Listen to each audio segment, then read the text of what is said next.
Sitam Valley Road Church in Nairobi, the president specifically asked them to pray about the flood disaster that killed more than 300 people, as well as for the students who are going back to school.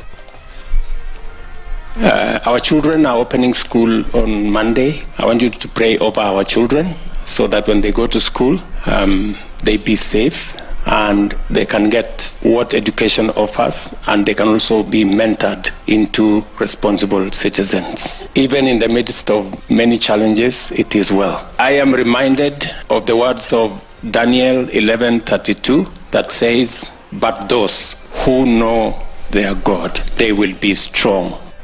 Speaking at a different church service at St. Peter's Church, ACK Mbere, Embu County Deputy President Rigathi Gachagua continued to urge Kenyans living in areas prone to landslides to move to safer grounds to avoid the effects of floods. You have said you have raised about 6 million shillings. Nataka niseme asante. Hapa kwetu tumekuwa na shida Masiga Dam, Kiambere, tuliambia watu wasonge, kwa sababu hiyo maji ikivunja inaweza leta hasara kubwa sana. I'll work with the governor and the leaders here and the county commissioner. Tutaleta chakula ya kutosha, blanketi na mattress na kila kitu, ndio tuhakikishe ya kwamba wale wote ambaye wameathirika wametoka kwa maboma yao, wamepata chakula, wamepata madawa na waweza kukaa na ile njia ambaye inatakikana. His statement comes at a time when the SCK Church has announced a donation of 6 million shillings to aid flood victims. He is Archbishop Jackson Olesepit. God has blessed us so much with heavy rains, which has also come with challenges of flooding. Let us all be mindful and careful of all those who are affected. Let us give a hand of fellowship and support.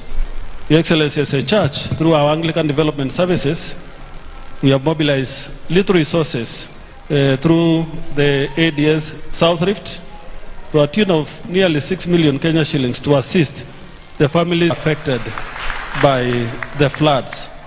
And as dioceses, we continue to give support where we can, uplift humanity in a big way. We plead with all of us to be cautious when we are crossing rivers or streams. For even if it has not rained there, it might have rained up country, and anything can happen at any time. The National Assembly is expected to resume its sittings today so as to discuss the 2024 Finance Bill. Their debate will focus on the contents of the bill, which aims at burdening Kenyans with more taxes. As the government aims to collect more than 320 billion shillings in taxes this year, amendments have been proposed regarding data protection to allow KRA to access the personal data of Kenyans and their businesses.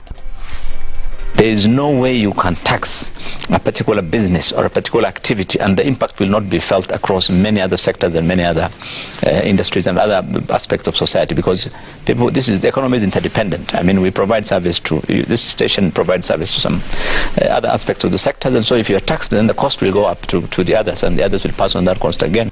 This comes at a time when Azimio leaders have threatened to lead protests if this year's finance bill is approved by the National Assembly. Led by NARC Kenya leader Martha Karua, Kalonzo Musyoka of Wiper Party and Eugene Wamalwa of DAP-K Kenya, the leaders say the bill will increase the tax burden even further. However, Budget Committee Chair in the National Assembly Ndindi Nyoro has given an assurance that Kenyans' views will be considered before the law is approved. So katika hii mambo nimeona ya mambo ya finance bill ya 2024, ile iko ni proposal from the National Treasury. When the proposal from the National Treasury comes to Parliament, that is when the main process begins. So yale yote tumeona ni proposal. I want to assure the Kenyan people, in the entire process of making the finance bill to become a finance act, all Kenyans' voices will be heard. Wakipitisha ile hoja wameweka kwa bunge, utakuwa unalipa circulation tax.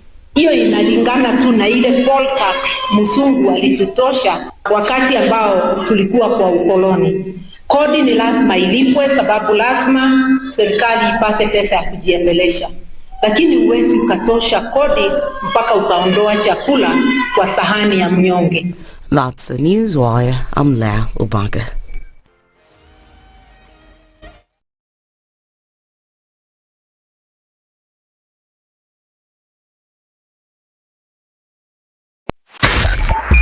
102.5 SpiceFM, Kisumu.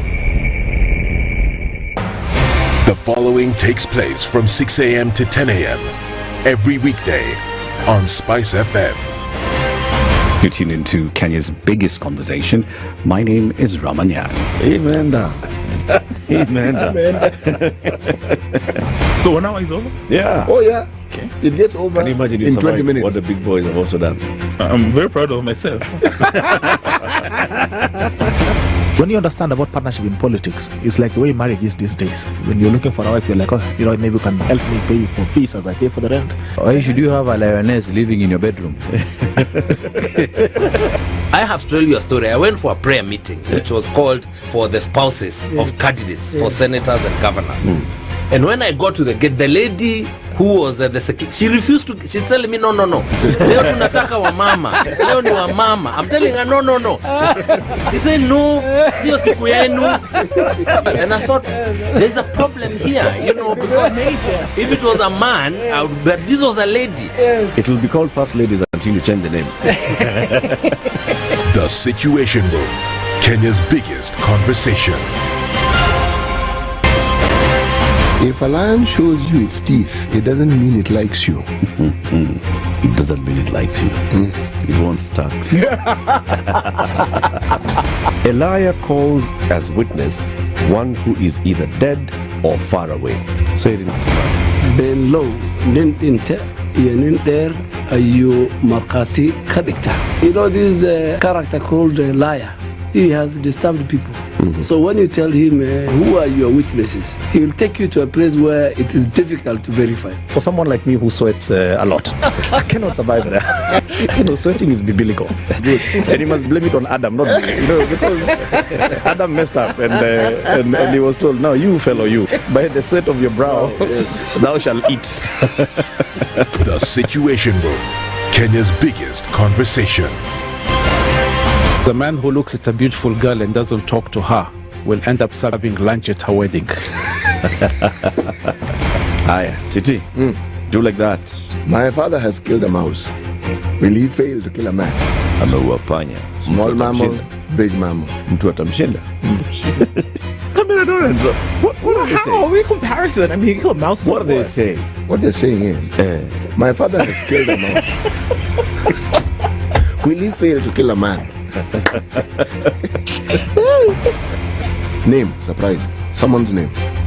The name surprised you? No, the name is surprise. No, what am I saying? I'm from Nigeria, man. I met somebody called I Believe. So your name is I Believe? Yes, my name is I Believe. But that's the short form. I said, excuse me? I said, yes, my name is I Believe. But what's the full name? I believe in the goodness of the The Situation Room, Kenya's biggest conversation. Revenge is for children. It's for kids. When you grow up, you realize the best revenge you can take on somebody is to ignore them. Now, I'm just new in politics. It is not everybody's cup of tea. That's why some people come in one term and that's it for them. Political parties in this country do not have ideologies, whether luring or otherwise. And that is the effect of corruption. Any time an offense occurs anywhere in the country, it is the job of the Inspector General to look into it. Whether it's corruption, whether it's murder, whether it's petty, that is his job. If we have chosen to be a corrupt nation, then we produce corrupt leaders. Everything then becomes chaotic that you cannot be able to change a nation. The Situation Room, Kenya's biggest conversation. Good morning, and I love your show. Thank you. Having come from a Kikuyu radio background, I migrated to Spice because of the content. I was born in a slum, but somehow I got a break in life. So sometimes when you see the sweating coming out because of the passion and whatever it is, behind the noise, there are people. And we share the same umbilical cord. It shouldn't be like that. I am so disappointed. We used to tell Honorable Raila Amolo Odinga that he's doing police of conmanship. And even President Uhuru Kenyatta, serikali hii ndio iko na conmanship ya hali ya juu. You cannot promise people that you reduce tax, then you double. In politics, there is the issue of trust. For you to turn around and then stab the same people who gave you that trust, there is no other level of dishonesty. And hii mambo utaona dunia tu. The Situation Room, Kenya's biggest conversation.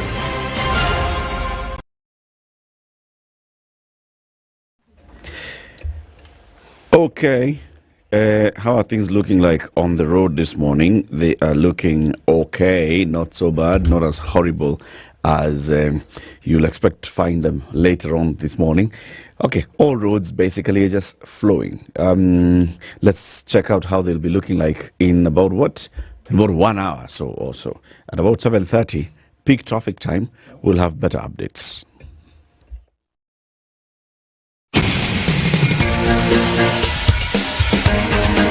This is The Situation Room, the home of hard-hitting political commentary and penetrating insights about the state of the nation. This is a talk radio experience like no other. The Situation Room, a place for hard truths, debates, and elevated conversations. The Situation Room, witty, political, engaging, deep, controversial. In the room, we have C.T. Muga, researcher, academic, seasoned political observer, a fountain of wisdom in these politically uncertain times. Ndu Okoh, Nigerian by birth, Kenyan by choice, communications expert, Pan-Africanist, a truth seeker and believer in people power, and Eric Latiff, agent provocateur, the man in the chair, seasoned journalist, news hound, a man who believes in punching up, not down.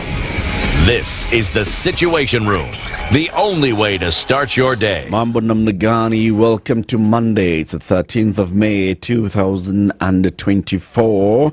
City, how are you? Fine, thank you. How was your weekend? Very good. Very good. Very good, very good. Very good. The rain has subsided. Yes, and it's a good thing. But the cold hasn't. Yeah. Cold spell goes on. Maybe it'll stay like this until July. Very possible. Yeah? Very possible. And I also think these rains are not quite over yet. Yeah, the weatherman says it has reduced, but we may still experience. I think sometimes the weatherman just doesn't want to tell you. Mvua imeenda. Like, you may experience, some, light showers and occasional heavy rain. Heavy rains, yes. But you're not to worry. It's on the subsiding side, and soon it will be. Yeah. Yes. So this is what they had told the president, and that's why the president said open schools on Monday. Hence, why schools are opening today. People are back to school. It's a back to school day. Let's see how the traffic will be looking like much later.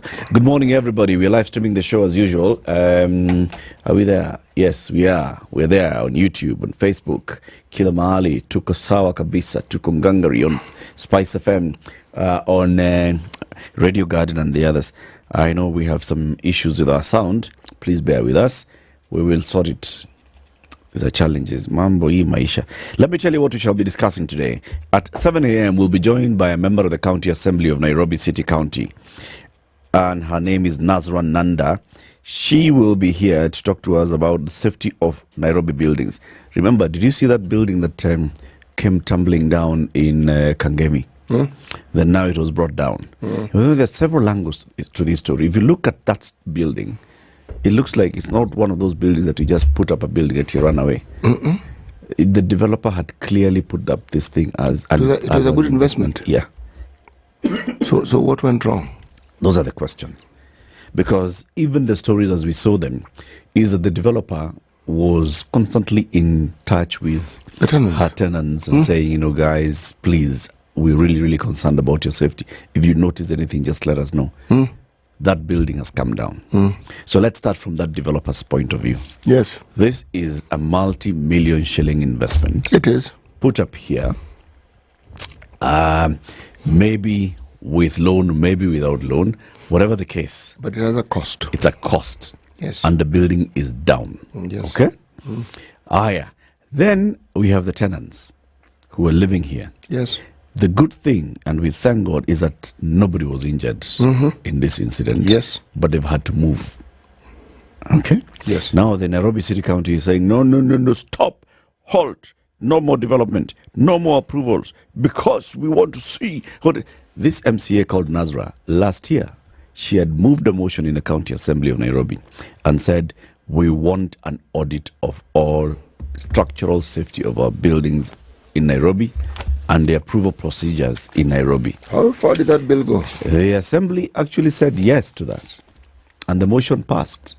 And the Assembly resolved, it was a resolution in the County Assembly, that the Executive takes up this matter. Executive nani. Executive did not. So now... this is executive of the previous government, isn't it? No. Last this year. county government of Nairobi under Johnson Sakaja. This one. This one. Meaning it was last year. It was last 2023. year. Yes. Oh yes, indeed. Indeed. No. Executive. Yep. Are left holding the bathwater and the baby. Yes. Okay. So Nazra will come and tell us what happened in Parliament and what's the role of the Assembly when it comes to oversight matters. If you can decide something and then nothing happens. So what does that mean? At 8 o'clock, we will talk about the impeachments in the Republic of Kenya.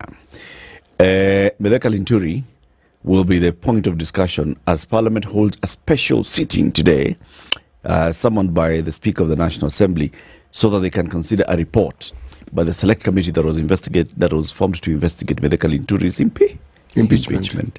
We'll talk about it in the headlines. But Elias Mutuma is an advocate of the High Court, and he'll be here with us to tell us, okay, so, in the Senate we've seen impeachments. Yes, we have. Committee is formed, committee comes with the report, then the Senate votes on the report of the committee. Now in Parliament, what happens? We'll hear about that. At 9 o'clock, President William Ruto is due to travel to the United States of America later this month. This is a state visit, the first state visit of a sitting head of state in Kenya for many, many years. There's a man who is a consultant, an advisor on issues of investments into Kenya, Declan Galvin. He'll be joining us at 9 a.m. to say what's the significance of this particular visit. What is the significance of this particular visit? Okay?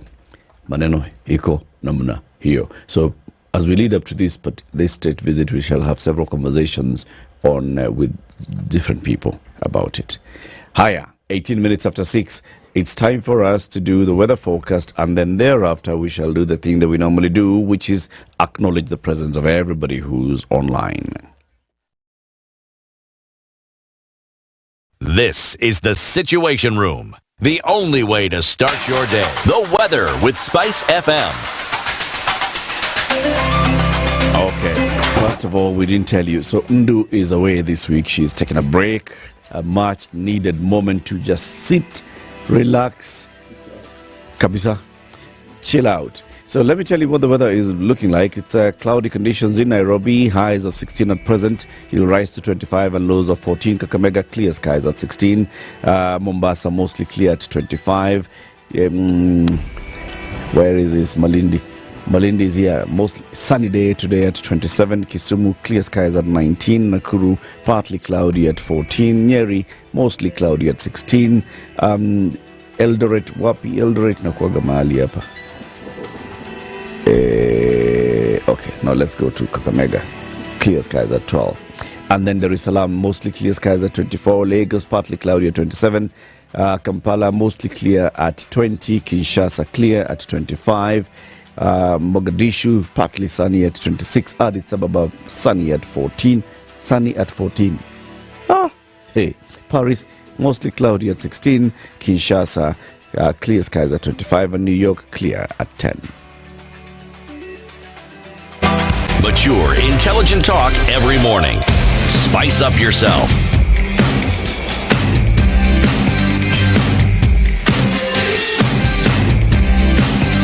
Mornings done right. 94.4 Spice FM, Nairobi. So now people are online. Many of them. Let's start with those that have joined in earlier. Good morning, Spice crew, all the way from Toronto. Anthony Minor says that. Joseph Mukua, good morning, Team Situation Room. We thank God for the new week and pray for his blessings and guidance throughout the week as our children go back to school. This is Joseph Mukua, who is in Maryland. Do you know where Maryland is city? Eastern. I should know. No. I know the name, but I do not know where Merile is geographically. It's in Marsabit County. Yes. Yes. Yes. There's like a river there that you cross that river. Yes. Yeah.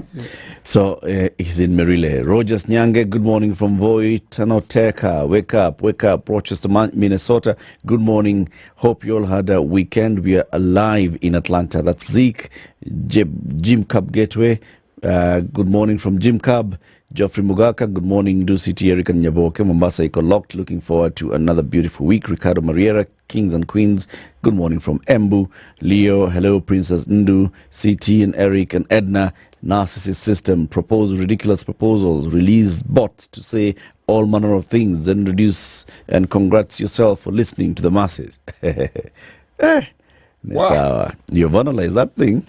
Edwin Kahura, good morning. Tuned in from Kikuyu. Stella S, good morning, favorite people. Happy Mother's Day, Ndu. Oh yeah, she had a Mother's Day. She decided to just chill and have a Mother's Week. Ongani Malala, good morning. Team Spice, finance bill will burden Kenyans if not amended. Jared Ondieki, good morning. Praying for the safety of our children as they get back to school. This is Jared from Arlington, Texas. Robin Bogo from Mombasa, good morning. Kid Kajuango Pere from getting you clearly on the road to Nanyuki. The road to Nanyuki, you know, even Githurai is on the road to Nanyuki. Yep. It is. So where? Road to Nanyuki from where? Even Isiolo is the road to Nanyuki from Marsabit. It is. Good morning, everyone. A sad weekend for my family. We lost a son to leukemia. Oh, sorry, son Sabit Yusuf. Sincere condolences from all of us here to you and your family. Poleni sana. Peter Kabue, happy Monday about the SpiceFM Situation Room. Happy Mother's Day, Ndu. We are set for a smooth ride through the current affairs. Aya. Georgia Koth is tuned in from Miami, Florida. Diana Mwanza, happy Monday. Ann Gore, Chamgema, beautiful people. Greetings from the beautiful hills of Saboti, Trans Nzoia, Kitale. Nawapenda sana. Siku njema huonekana asubuhi, na ndio hii asubuhi tunaona siku njema. Good morning from Seattle, Washington. Dennis Nyakeriga. Tibbs Muge, good morning team. All of you who are live on Spice, karibuni sana. Those who are live also on YouTube, Mwenje Wycliffe, Juma Kariba, Kwesiga, Elizabeth Wanyoi Kemuli from Orlando, Florida, Judas Iscariot from Atlanta, Clinton, hello, Latiff and City, good morning from Kakamega, good morning David Kangwa, good morning everybody. City, This week, where are we going? We are in Malawi. Malawi. Yep. We are in Malawi. Very good. Yes. Formerly known as Nyasaland. Full of history, this country. Why was it called Nyasaland? The Nyasa was there. Note, I have not said Nyasi. I've said the Nyasa. Nyasa. Yes. So Nyasa were people? Yes. It's interesting. We will be looking into the details of how it is that this country morphed over time. Yes, it became a federation of Rhodesia and Nyasaland. Around 1963 it was dissolved. Okay, the protectorate ended. Nyasaland became an independent country as a Commonwealth realm. First Prime Minister was called Hastings, not Hastings, Hastings as in S plural. Hastings. Banda. Doctor, no less. And Kamuzu. Yes, Kamuzu himself, he decided that this country is good if it has one party. And he went further, decided to make sure that this thing works properly. Declared himself president for life. Didn't work out very well, though. Ilikata. These things tend to work that way, my friend. You decide it's for life, that's you deciding. Your people may think otherwise. And they may communicate this to you in ways that you may not necessarily be happy about. It can be for life, but not your life. Yes, somebody else's life. Somebody else's life. And that person's life may also not mark the end of it. So for life is that the country continues for life, not you. Right. The proverb. White teeth are not a guarantee against bad breath. White teeth are not a guarantee against bad breath. Yes. Okay. I wonder what the inner meaning of this one would be. This one is interesting. This one? But simple at the same time. I wonder what they're trying to say. All that this is not always that. Bas. Oh, Do not judge this by its that. Yeah. You know those proverbs. Those kind of things. Those kind of proverbs. Those kind of proverbs. Sawa. Yes. Sawa. So, Mangasetini, as we wait for the Nation and the Star and the Business Daily to arrive, let us look at what's on the Standard today. Shall we? The strips up there. Martha Karua, speak out against new taxes. Karua rails at leaders. This is covered in page 7. She was somewhere yesterday and this is what she was speaking about. Of course, this is on the back of the publication of the Finance Bill 2024. State seeks a nod to spy on M-Pesa and bank accounts. Hey. The story is also in the Star. KRA to access M-Pesa bank account details in new tax law. Bas. That's it. Bas. National news. It's an acid test as MPs decide Linturi's fate. Agriculture CS Medeka Linturi will today have his date with destiny as Parliament votes on whether to impeach him or not. And then the big headline in the Standard this morning is Gone with the floods. As the raging waters subside, the toll they took on infrastructure is unimaginable. The loss of life and damage to property, the highest in recent times, and it will take a while before life gets back to normal. And then they look at it in numbers. 228 people have died as a result of the floods. Those are many people, man. Many. 164 injured. 72 are missing. 58 roads destroyed. 9,856 livestock lost, at least 41,063 acres of crop affected. That is some serious devastation. It is. And this headline is basically saying, look, this is what we've been left with after that whole several weeks of heavy rainfall. And then the photo here is back to school reality check. Traders displaying back to school items in Kisii Town yesterday ahead of reopening today for second term. So the reality on page 11 is what parents are facing as they send their children back to school today. Race for EPL title tightens as Burnley drop and the Gunners gun down Manchester United. It's going to the wire. What are the other headlines in the Star? Well, the other headlines in the Star are actually quite interesting. Interesting in that, you see, everything seems to revolve around taxes. Makali Mulu, MP's only savior against Ruto's many taxes. A good tax policy or regime should be able to look at its impact to the public. Okay, Ruto's new taxes trigger outrage. Okay, road hazard cops jalopy that often needs pushing. Where is this? This is in the gossip columns of the Star. Yes, Corridors of Power it is called. Essentially it's a gossip column. Okay. D-Day for Linturi as MPs hold special sitting to ouster. Yes, then fake breast cancer drug on market causes alarm. Man, this country. What? Yes. There's a fake breast cancer drug. Apparently. Fake. Fake means what? Fake means that it is not what it's supposed to be.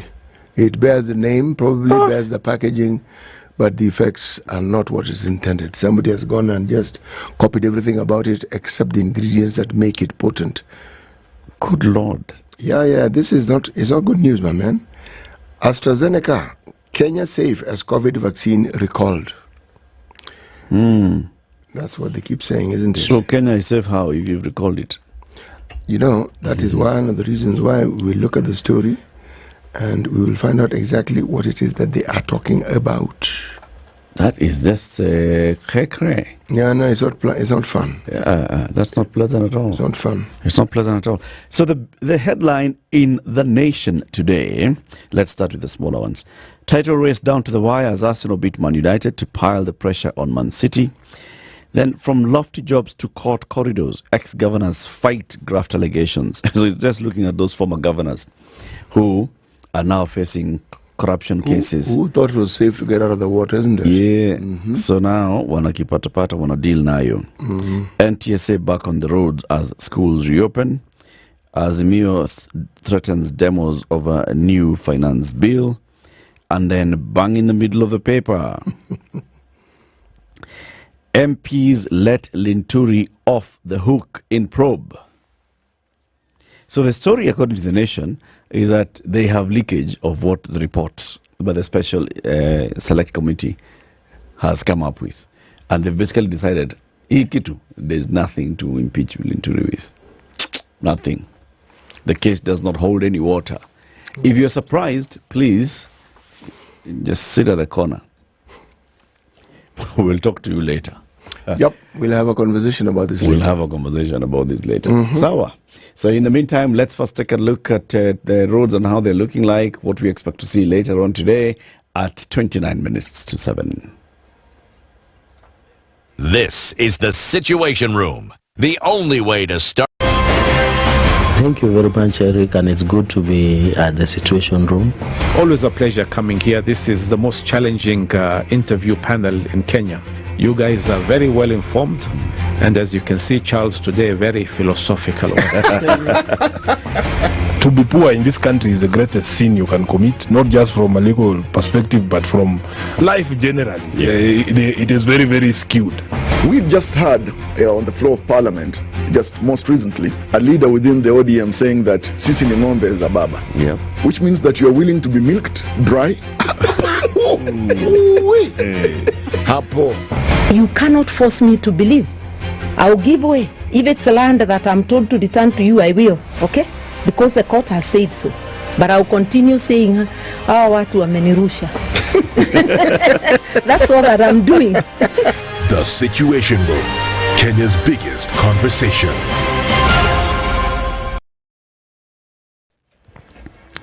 All right, so what's happening on the roads? It's still early hours, but the usual busy areas around Wakulima Market on Haile Selassie Avenue, busy. You know, Wakulima Market is alive and awake at 3 a.m. Eh? Yep. Hey.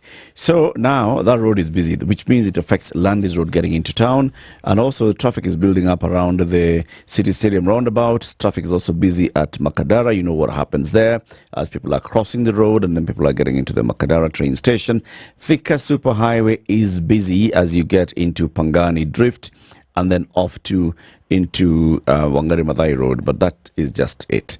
And then as you approach Garden City, as you leave Garden City coming towards town, that stretch from Garden City coming all the way into Allsops, it's also busy. I think there's something happening on that stretch of the road because there's nothing to explain why there would be traffic at this point.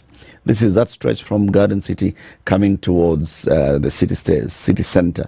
Also, traffic is busy in Kasarani or something there. Maybe something else to be explained about what's happening there. If you know what's happening there, let us know. SpiceFM KE on X.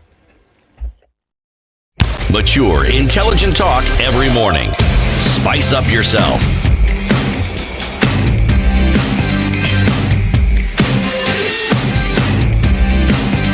Mornings done right. 94.4 Spice FM, Nairobi. Ayabasi Tuendele. Let me tell you what this story in the Nation is saying. Eh? It's a very interesting one. So we know that Bumula MP went to Parliament and said, Mr. Speaker, sir, I want to move that we impeach this cabinet secretary. His name is Jack Wanami. Then the Speaker looked at it and said, well, it has met the threshold, so let's commit it to the House. The House voted and said, yes, we agree, it has met the threshold. Let's form a special committee to investigate it. The special committee had sittings last week. They brought in several witnesses. Some did not turn up. And then, some were not allowed to present the evidence. And Mideka Linturi was the sole witness in his defense. Then the committee retreated to have to deliberate on the evidence put before it and to see whether those charges hold water. Now, according to the Nation, the committee says Linturi's job in scandal saves Linturi's job in the scandal over the fertilizer. Agriculture CS Mideka Linturi has been cleared of any wrongdoing in the scandal regarding the sale of fake fertilizer to farmers under the national government-sponsored subsidy program by a special committee of the National Assembly. 7 MPs in the 11-member committee voted to save Linturi from impeachment.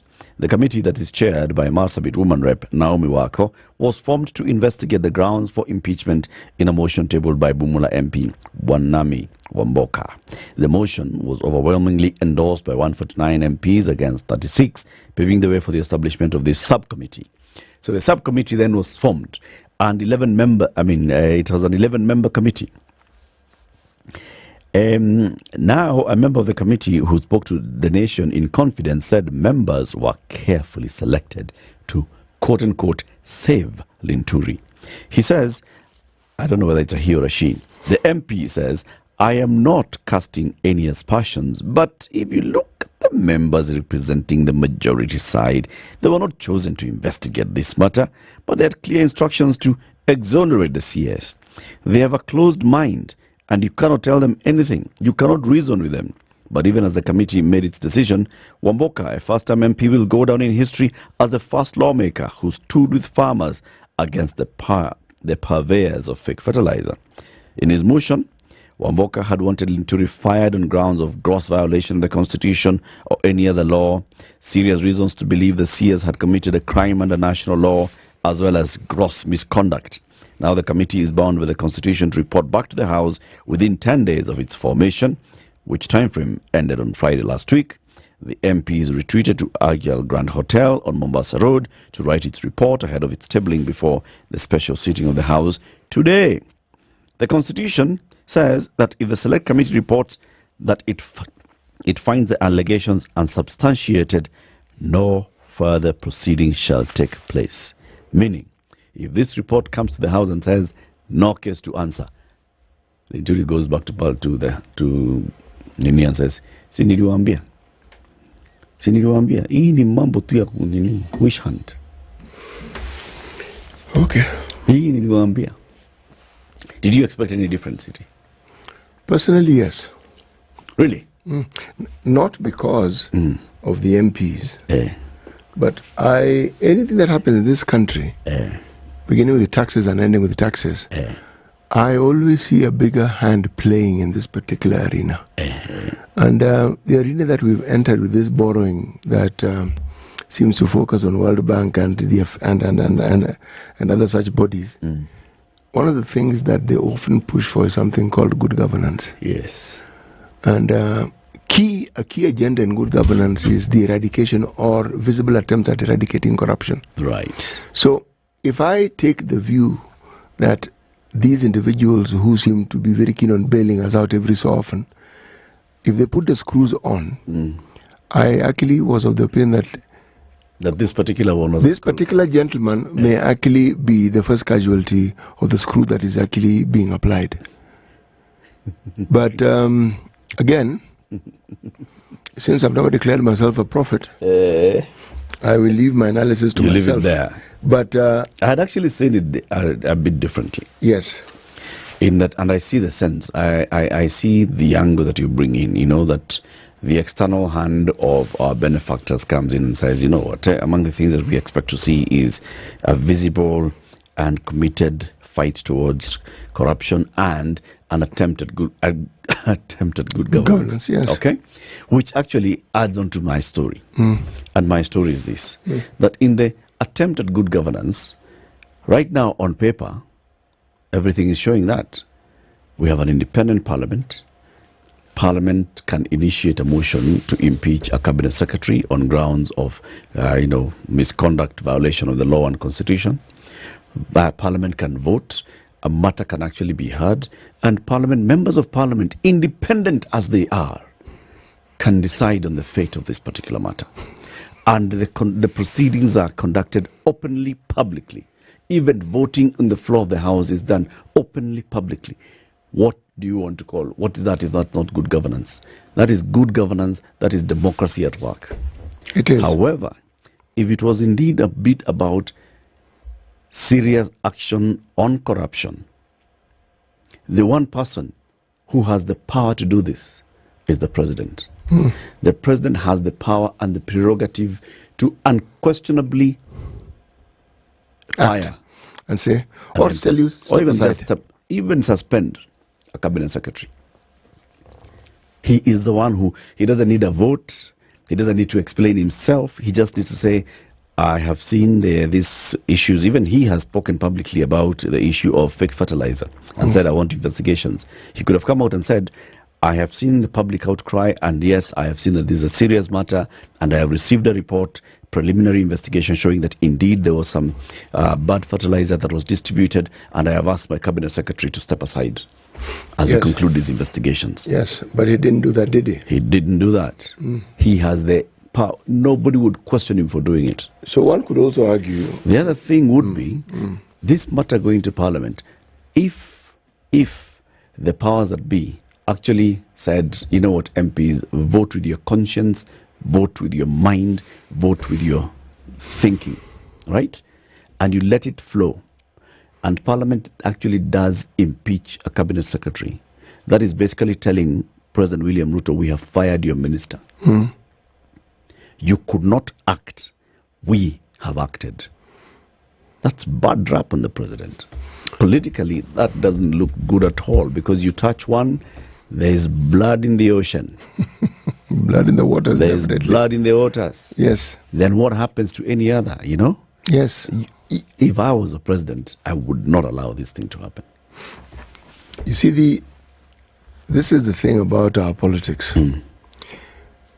The predominant and the preeminent power structure that we have and how it is manifested is Parliament takes the cue from the president. The president doesn't have to say it. If the president had acted as you said he might have, the options that are available to him, Parliament would have read it and said, okay, we actually have a free hand. But if the president said nothing, then you'd be afraid to go against the wishes of the president.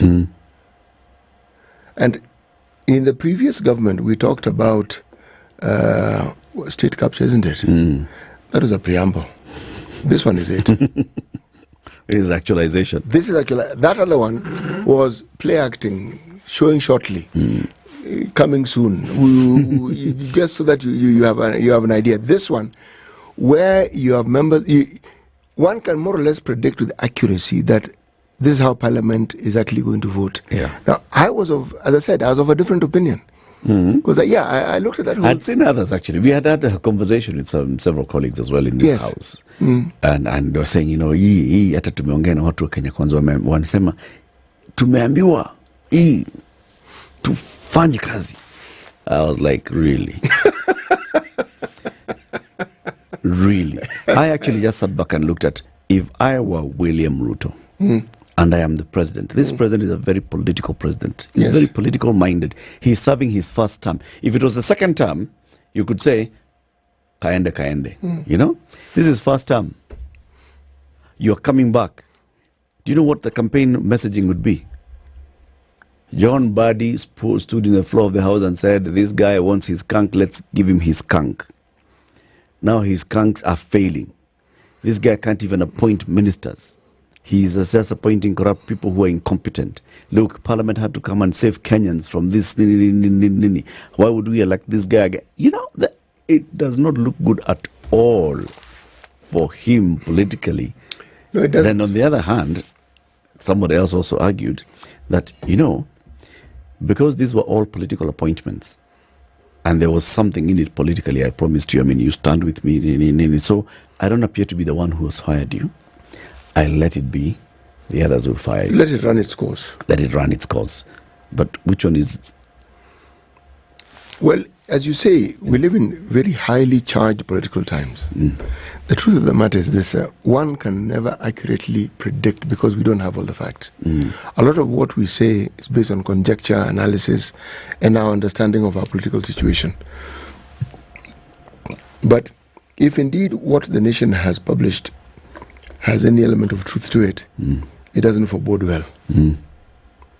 Because if this is your first minister who has been charged with such or allegations, and this is the trend, what you're doing is, it's an entrenchment of a belief that this is a government that allows anything and everything to go unpunished. Now that, for a re-election bid, plays much, it's a song that is completely out of tune with re-election.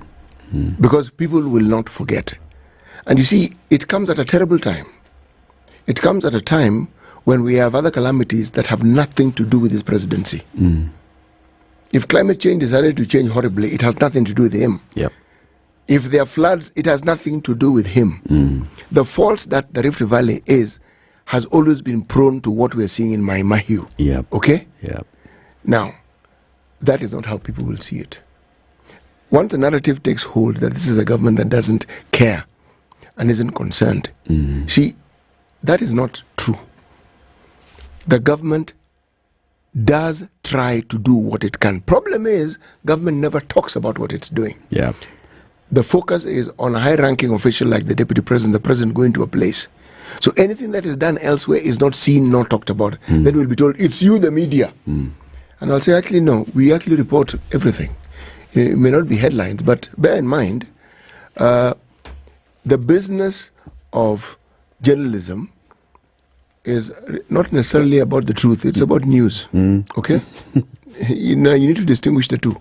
But if you're talking about an opinion that is slowly gaining traction and holding fort, is that this particular government is not a caring government. So basically, saving Mithika Linturi takes this skunk from Kilimo House to State House. Yes.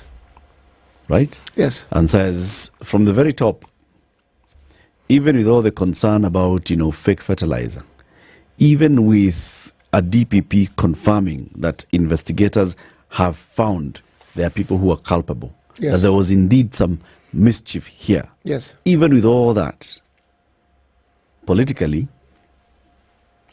this government does not care. Yes, that will be the narrative. Even in the complete and absolute off chance that all these things happen, and Mithika Linturi had no idea. Okay, let's take an extreme view. Yeah. He is the Minister for Agriculture. That's the unfortunate thing. And anything that is in his docket, whether he knew about it or didn't know about it, the buck stops with him. But when it comes to influence peddling, when it comes to somebody who is facing impeachment, unfortunately the conversation moves away from the minister, moves even away from parliament. Goes to the boss. Directly. Because that is our politics. And we can't run away from our politics. How do you see this one play? Do you think this is a narrative that will hold for long? We forget things quite quickly. We do until there is need to resurrect it. This is always the thing. It will be forgotten. The sort of trials and tribulations that we are now undergoing cannot allow something of this sort to hold fast. We are more concerned about survival. It's what takes center stage. But that will end.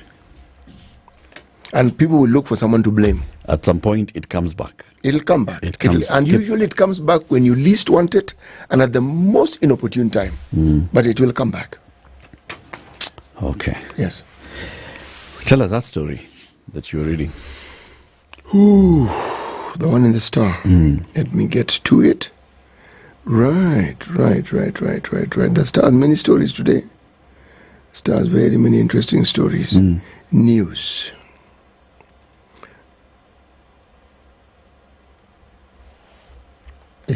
Imepotea? Haijapotea. Ile ambayo inakuja sitaki kusoma. CEO. Uko nataka nisome gani? Nataka ile unataka wewe usome. Alright, then I will tell it to you shortly. Inafunguka tu. Okay. Hii ndio ubaya hizi vitu ambazo zinakuja kwa mtandao. Haikuja ile speed nataka ikuje. Yes. Kwanza now we have slow internet speeds. Yes, we because do. Of our undersea fiber optic. Imeloa. Yes. Yes, imeingia maji. It sounds humorous, but it has. Why imeingia maji? But let's look at this story on page 7 in the Standard, even as I wait for this thing to do its thing. This story about taxes and page 7. On page 7 rather. And the NARC Kenya leader Martha Karua is quoted. Okay, she false treasury's proposal in finance bill to increase taxes. The NARC leader said taxes should be reasonable. She said the mooted taxes will leave Kenyans hungry. This conversation about taxes takes me back to the Moi era. I think history serves as a good indicator of how these things go. Think back to the time when the World Bank came with what we call then refer to as conditionalities for giving us money. Okay, what was the state of the country at that particular point in time?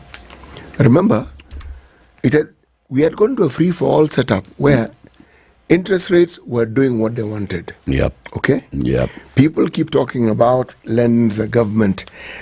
Yes, that was there, but you didn't even need to buy any bond. There's a time when if you took your money to a finance house, you could get an interest of up to 30. There's a time it rose to even 40%. Okay?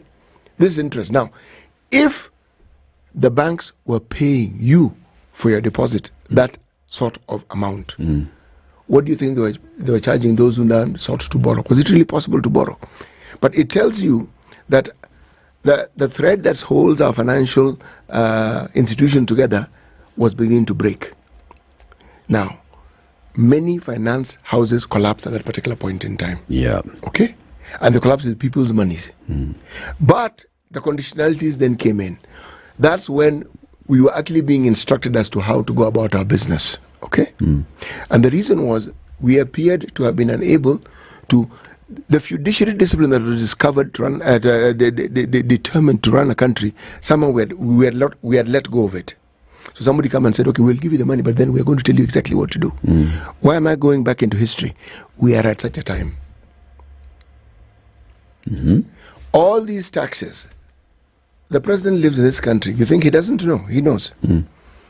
You think he doesn't have people who tell him, Chief, this one is hard. We are paying the price for the indiscipline that those who are supposed to look after our money have exercised over a period of time. And now we've gone begging so that we can be saved, and we are being told this is what you are going to do. It's not really complicated. The conditionalities have dug in their claws and they are in. We can say all that we like, so long as we've borrowed and we owe. The terms and conditions for that money, this is what you're seeing. These are the terms and conditions. This is it. Yeah, these are the terms and conditions. But suppose we collectively had not misapplied the money that we've been raising and we've been borrowing over the years. Suppose we hadn't done that, right? The borrowing was a lot per chief. It was, but Eric, every time we look suppose, for example, that you had borrowed all that money to build the SGR. Suppose you had spent it only on building the SGR. Suppose you had spent the money strictly on building roads, strictly on electrification, strictly on these other infrastructure, on expanding of the port of Mombasa, strictly on those things. Suppose you had done that. Do you think we'd be able to pay? Yes. From where? The reason why we would be able to pay is this. When you actually do what you're supposed to do, the railway lines would not have been Mombasa to Nairobi. That money would have enabled us to resurrect all the lines that had been there previously, and perhaps even make it possible for some sort of rail transport, which is regular, to be within the city. That would have been a possibility. Okay? Why these things are important is while they are ongoing, it means money is being spent, people are being employed, so the circulation of money continues. Now, if all these other things are also in place and those rail services work, again, the element of employment comes in. Now, you bring in commerce, you bring in business, you bring in transportation. Everything that these things are supposed to do gets done. So, what the government has been aiming to do in collecting money, there would have been money for them to collect. There would have been money for them to be able to actually take in terms of taxes. Why? Because there'd be more people who have money, so there are more people to tax. Right now, the number of people who are able to tax is dwindling. It's not growing. Because people are losing jobs. Now, this is what development and the spurring of development is actually brought about by the very thing you've just discussed. The thing you've just said. Money is put into what it's supposed to do. Now, the ripple effect is what's supposed to bring about what we refer to as economic development. And when that grows, you go to the next level where you now start industrializing. Why? You have the infrastructure that enables you to do what? To industrialize. You asked about electricity. But would that effect have been realized in such a short time? No. But because if you look at most of the loans that we borrowed, those short-term commercial loans, expensive loans, short tenure. Yes. Without sounding conspiratorial, Let me just say this. Therein even lies the mistake. The option to borrow elsewhere and to borrow for longer terms with a better moratorium where you start paying maybe after 10 years was always available. That remains a question that we'll ask. Why were we borrowing in dollar-denominated loans and for a short period of time and commercial when we had other options? But if we look at just the amounts that we then borrowed, Eric, even with the commercial element to it, the situation that we are in would have been assuaged a little bit. We would not have been in this terrible situation for the simple reason that the things that we were supposed to do, you ask roads. Roads are not just built. Roads are built with supporting infrastructure. Yeah. Whether it's stormwater drainage, whether it is water elevation, all these things will have come in very handy right now. Some of the places that are waterlogged, some of the places that have water running over them, some of them, there's nothing you could have done. But the roads would have held because some of the roads were built but they were substandard. Yeah. So the rains come, they wash away there. If you look at some of the roads and look at the pictures, you get the impression they painted black, the road black.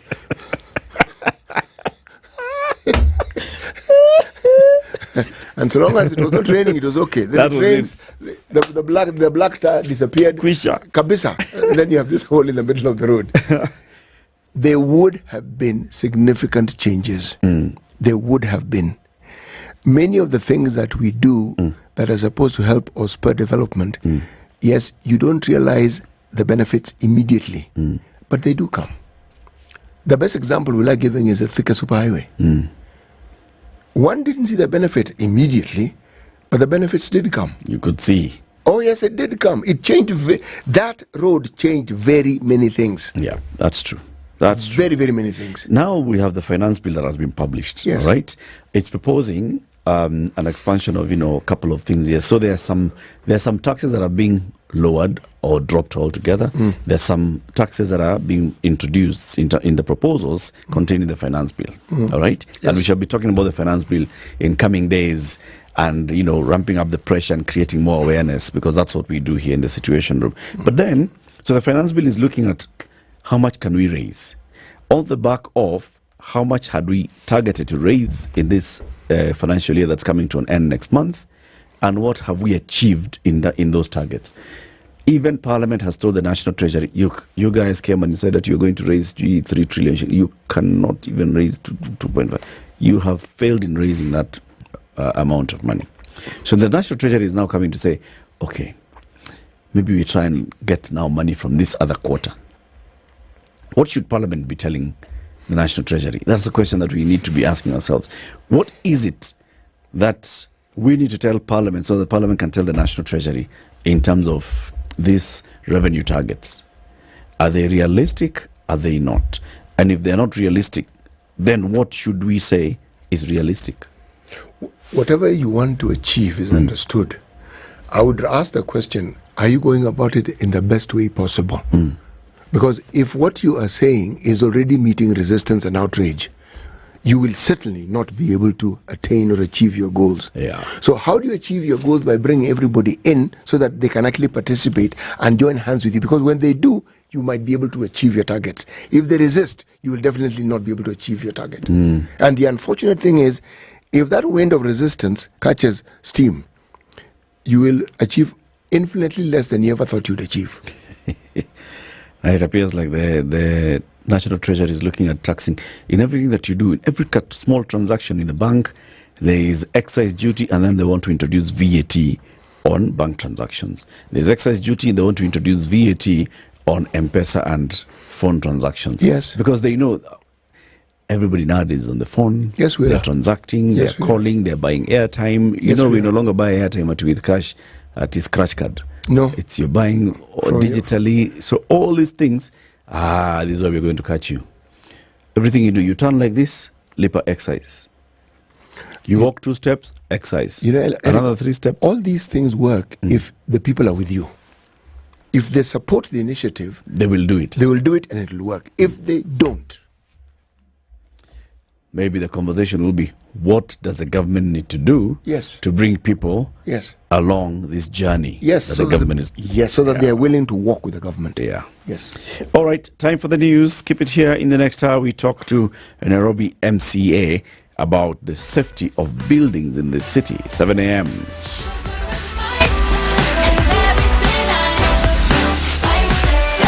Spice up your life.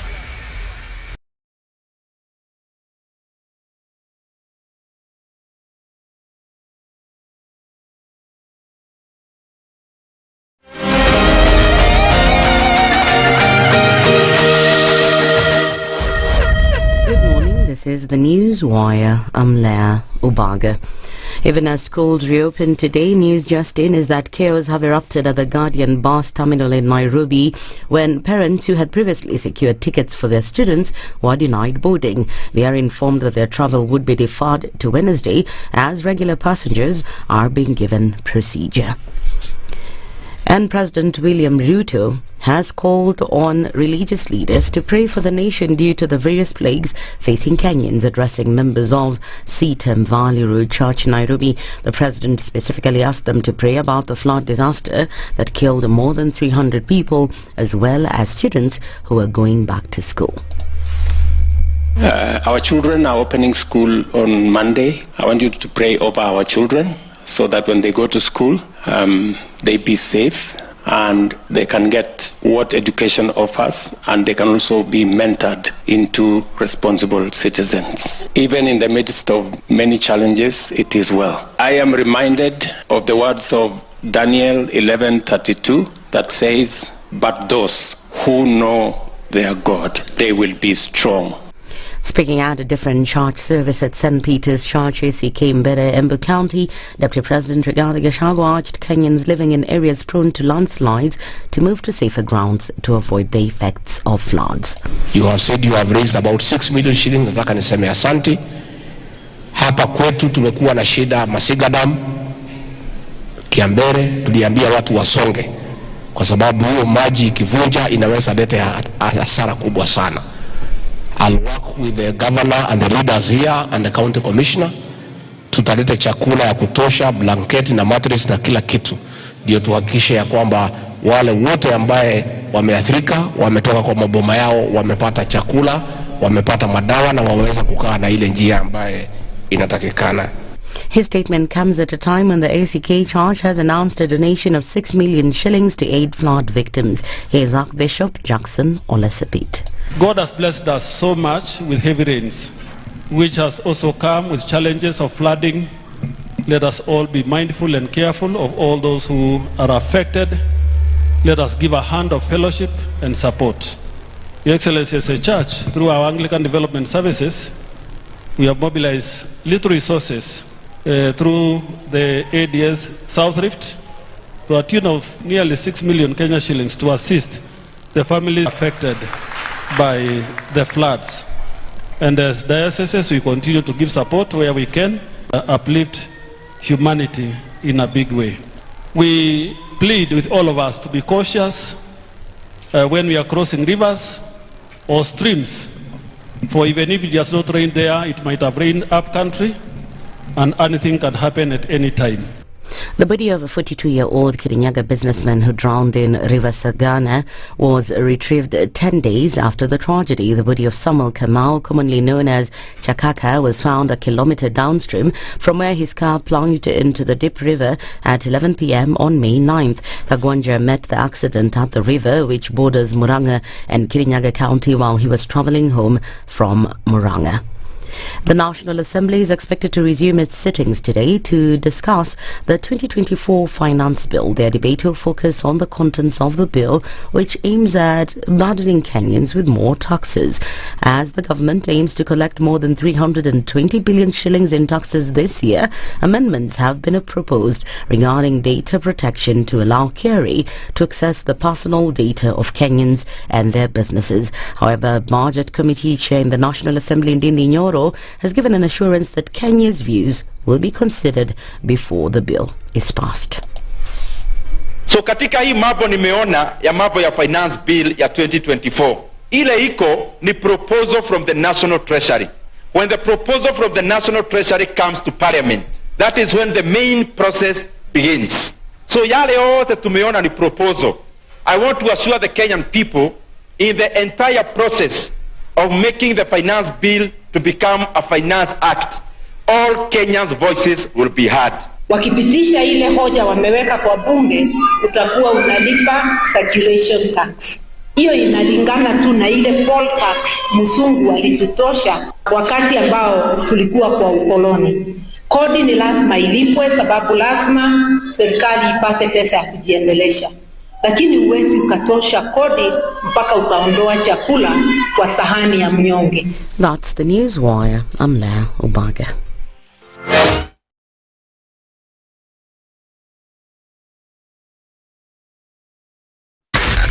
SpiceFM, Nakuru. Okay, so what's happening on the road at this 7 a.m. Thika Road and Kiambu Road are starting to do the thing. So it's getting busy. It starts all the way from KSMS. That's the Outer Ring Junction heading towards town. Comes up to the Muthaiga interchange. And also Thika Road starts from NYS, coming, no, not from NYS, from around DCI, coming all the way into the Muthaiga interchange. After that, it clears. So Muranga Road and Wangari Maathai Road are good. Limuru Road is busy as you also get towards Ngara. Jogoo Road is busy at Makadara and at Nyayo City Stadium roundabout, and then you get into the entire Landis Road is busy, extremely busy. Wakulima Market is busy. Mombasa Road heading into town is okay. Aerodrome Road heading into town, very, very busy. Now, you know, this is what happens on the roads in the morning. The usual issues, usual happenings. But the traffic that was there earlier around Garden City has cleared. Now the traffic is around Githurai heading towards town. If there's any particular incident that you'd like us to talk about and report to others, tag us on X at SpiceFMKE.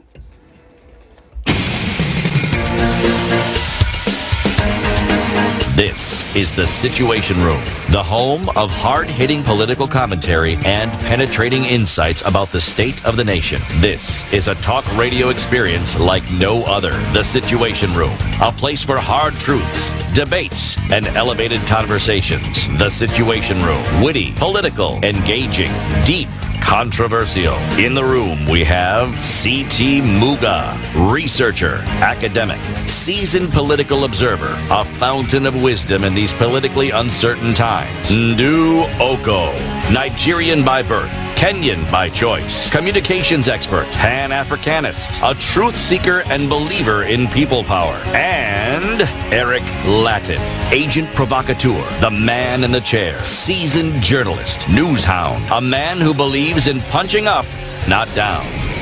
This is the Situation Room, the only way to start your day. Wherever you tuned in from, in the country, out of the country, across the globe, welcome to the second hour of the Situation Room this Monday. Happy Monday. The rain is subsiding and the weatherman is also saying, well, the rain is going, but still you'll expect to get some showers here and there and occasional heavy rainfall in some parts of the country. So the call to still remain vigilant and careful is still in effect. Have you registered for your eTIMS? That's the Electronics Tax Invoice Management System. KRA is telling you please do, and you can do so by just going on to eCitizen. That's ecitizen.kra.go.ke, or you can do it using USSD code. That's the eCitizen USSD code *222#. You did it last week, CT.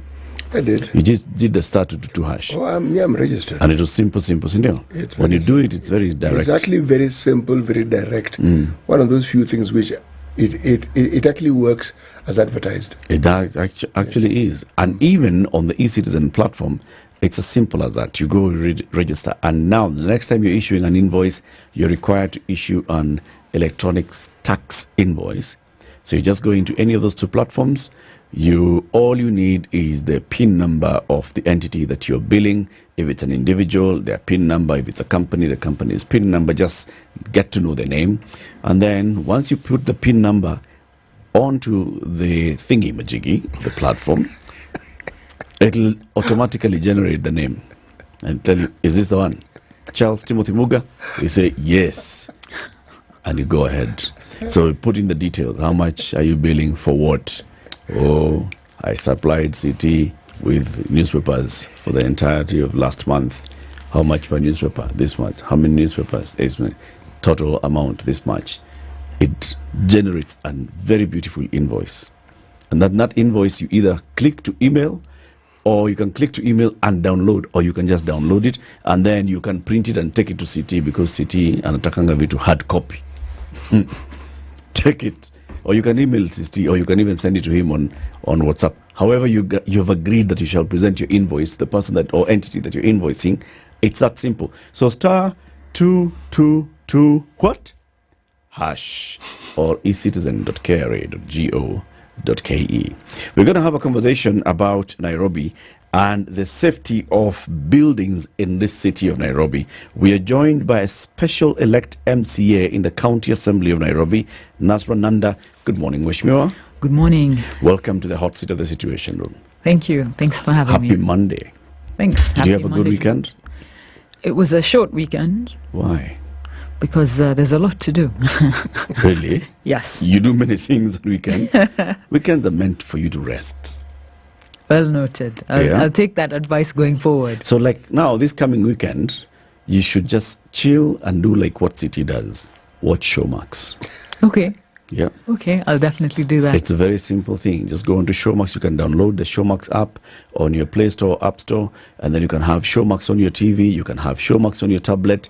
And once you pay your subscription, choose whatever subscription you want. If you want the one that shows you live news, it's okay. Live sport, it's okay. If you want the one that shows you, documentaries and such, and like City likes National Geographic, Animal Planet, and those other things. Okay. And then he also likes movies. Nice. And he also likes series. He's a man of many tastes. Yes. Yes. So your coming weekend, choose one of those things, get into Showmax. Yeah. And you will you will rest. Thank you. Sawa. Thanks, Eric. Okay. Now we're going to have a conversation about the safety of Nairobi. And the question we are asking is, as these things are happening in this city, do we have a county assembly in this city? Oh, yes, we do. You're one of them. You'll tell us what you have been doing in that assembly. But City will welcome you with the day's proverb. Every week he goes to one African country, brings us proverbs from that country. This is a new week. It's a new week. New set of proverbs. New set of proverbs. New country. New country. Which one? Malawi. Yes. Malawi has a president. He's saying that Malawi was previously called Nyashland. Okay. Yes. Starting with a scandalous way in Monday. Yes. It's Nyasa. Sa. Okay. Land. Okay. Yes. Okay. Yes.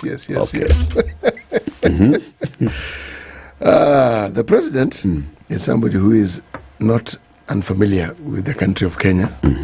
He has spent a number of years in this very, very country. He is called Lazarus Chakwera. Okay. He has a vice president called Saulos Chilima. They have a house speaker. These people are gender sensitive, called Catherine Gotani Hara. They have a chief justice. Because the name, I can't determine the gender, but the name of the chief justice is Rizane Mzikamanda. Okay, they have a national assembly. Yes. That's what they have. Okay. And their government is what you refer to as a unitary presidential republic. Okay. But whenever you hear president, vice president, and no prime minister, forget prime minister, or even deputy president, that is a unitary presidential. Yes. President is mambo yote, as we say in Kiswahili. Okay. Yes. He's everything. Kabisa. And Dr. Chakwera will speak like this. He's a preacher. Oh, yes, he is. He lived in Buruburu for a number of years. Taught there even, I'm told. Yes. Okay. So, when we say Kenya Ninchi Ajabu, it is with good reason. Yes, which means we should be on very good terms with that country. Anajua matatu za 58. Anajua matatu za 58. Yes. So, the proverb? Okay. White teeth are... No. Let me just repeat the proverb. Okay. White teeth are no guarantee against bad breath. White teeth are no guarantee against bad breath. Mheshimiwa Nanda, what do you make of this proverb? What's the interpretation of it? You were not kidding when you said hot seat. So I'll start by saying that what appears to be good, or what is packaged well, might not necessarily be the reality on ground, which could be the exact opposite. You put it well. Thank you. What you see is not necessarily what you get. No. There's no guarantee. Remember, all that glitters and all that, we said it earlier on. So, yes, And the book, the cover, and judging it and all that also. And all those kind of things. Yes. Yeah. What you look at and what you see. Be careful, my friend. Be very, very careful. It could just be luring you. Yes. Like this swanky new building that looks like it's all set to be inhabited. Lo and behold, it rains just a little bit. Kumbe, it's just and then it built on shaky ground. Yes, kabisa. Earlier last week, the Nairobi Governor Johnson Sakaja had ordered an audit of all buildings constructed in the city over the last 2 years. In those new directives, Sakaja said the audit follows feedback that his administration has been receiving from stakeholders within the built environment sector. The governor also temporarily suspended the issuance of new building plan approvals and excavations in ongoing construction sites. He said, "We have also suspended undertaking of excavations at construction sites. This would compromise the structural integrity and safety of adjoining buildings due to the ongoing heavy rains. An audit has been ordered. The audit will begin on the 13th of May, and that is today." Now, as those questions start emerging from Nairobi, people start asking, but then this is the executive which is getting feedback. People have been complaining on social media. People have written to the executive. People have written to the county, and they are taking action. We also elected MCAs, and we have MCAs in that assembly. What have they been doing? You're one of them, Nasra. And we find out that, kumbe, you had actually taken some initiative some time back. Give us a background of this. Firstly, I think the issue of collapsed buildings has plagued a lot of parts in Kenya, but Nairobi is of particular interest because it's the capital city. It needs to lead by example in the right way. Yeah. And so in 2022 October, when we were fresh, if you like, it was a prevalent issue at the time, and we were seeing a lot of buildings collapse, and I moved a motion seeking, as a start, the audit of residential buildings. And in particular, I was looking at the structural and safety issues. The Assembly passed the motion, and we agreed as an Assembly by resolution that now this is something the executive need to pursue as a matter of urgency. And that was all the way in November 2022. We have tried following up on the status of the same. That information, to date, we hadn't received. And so, in as much as the governor made the pronouncement around the audit, which I welcome, by the way, I'm just a bit concerned that it took so long for this pronouncement to be made following that resolution by the county assembly. However, because I'm not one to sensationalize, I want to stick to fact, I think it's important to say better late than never. But I hope that it is not a pronouncement, it's actually going to be implementation.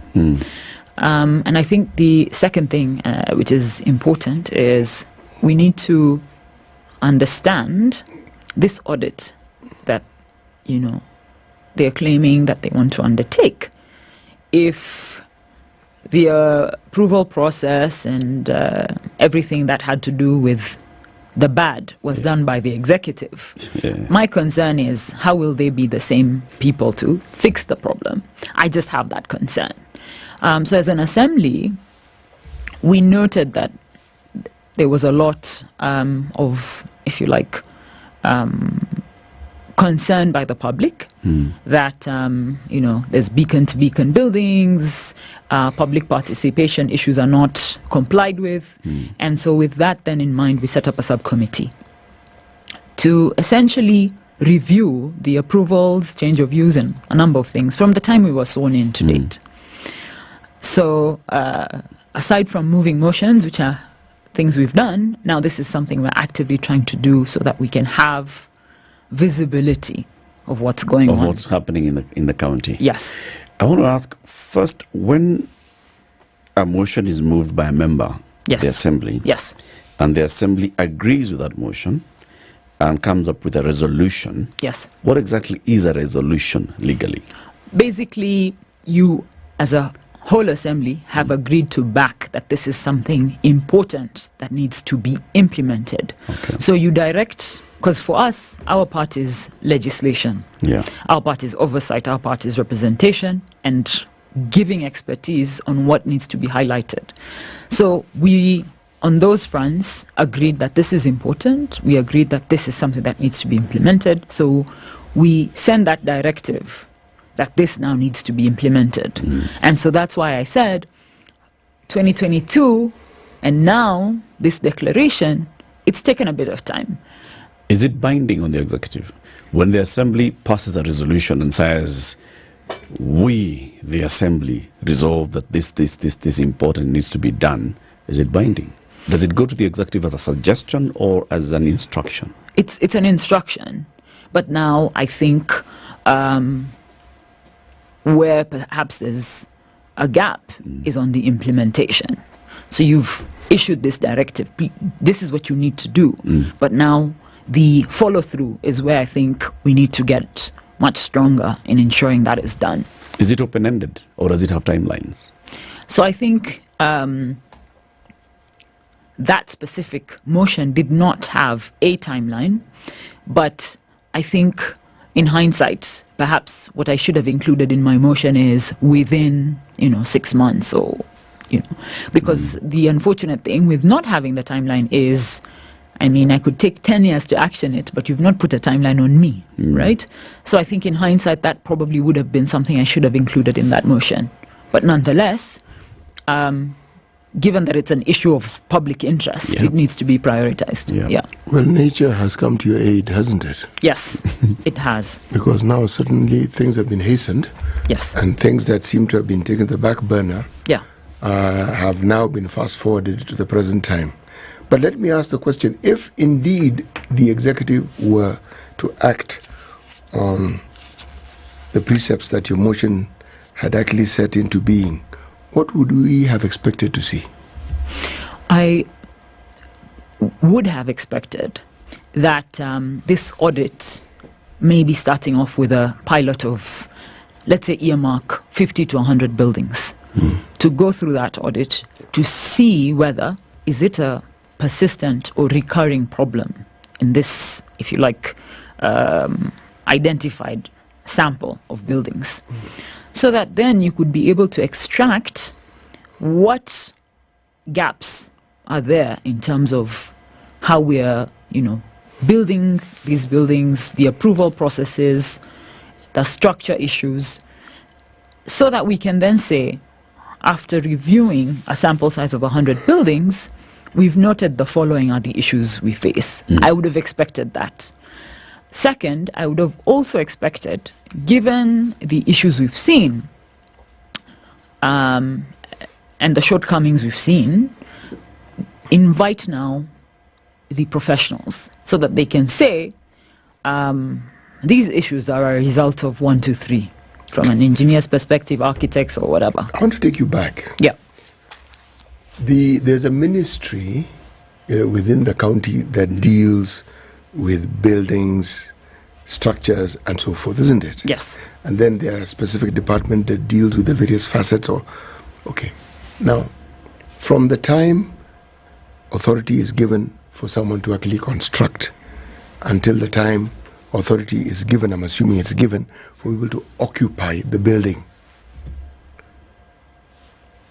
should there not be a checklist of things that ought to have been fulfilled, and that this particular ministry within the county that deals with these things, should they not have given an okay as to the habitability of this particular structure?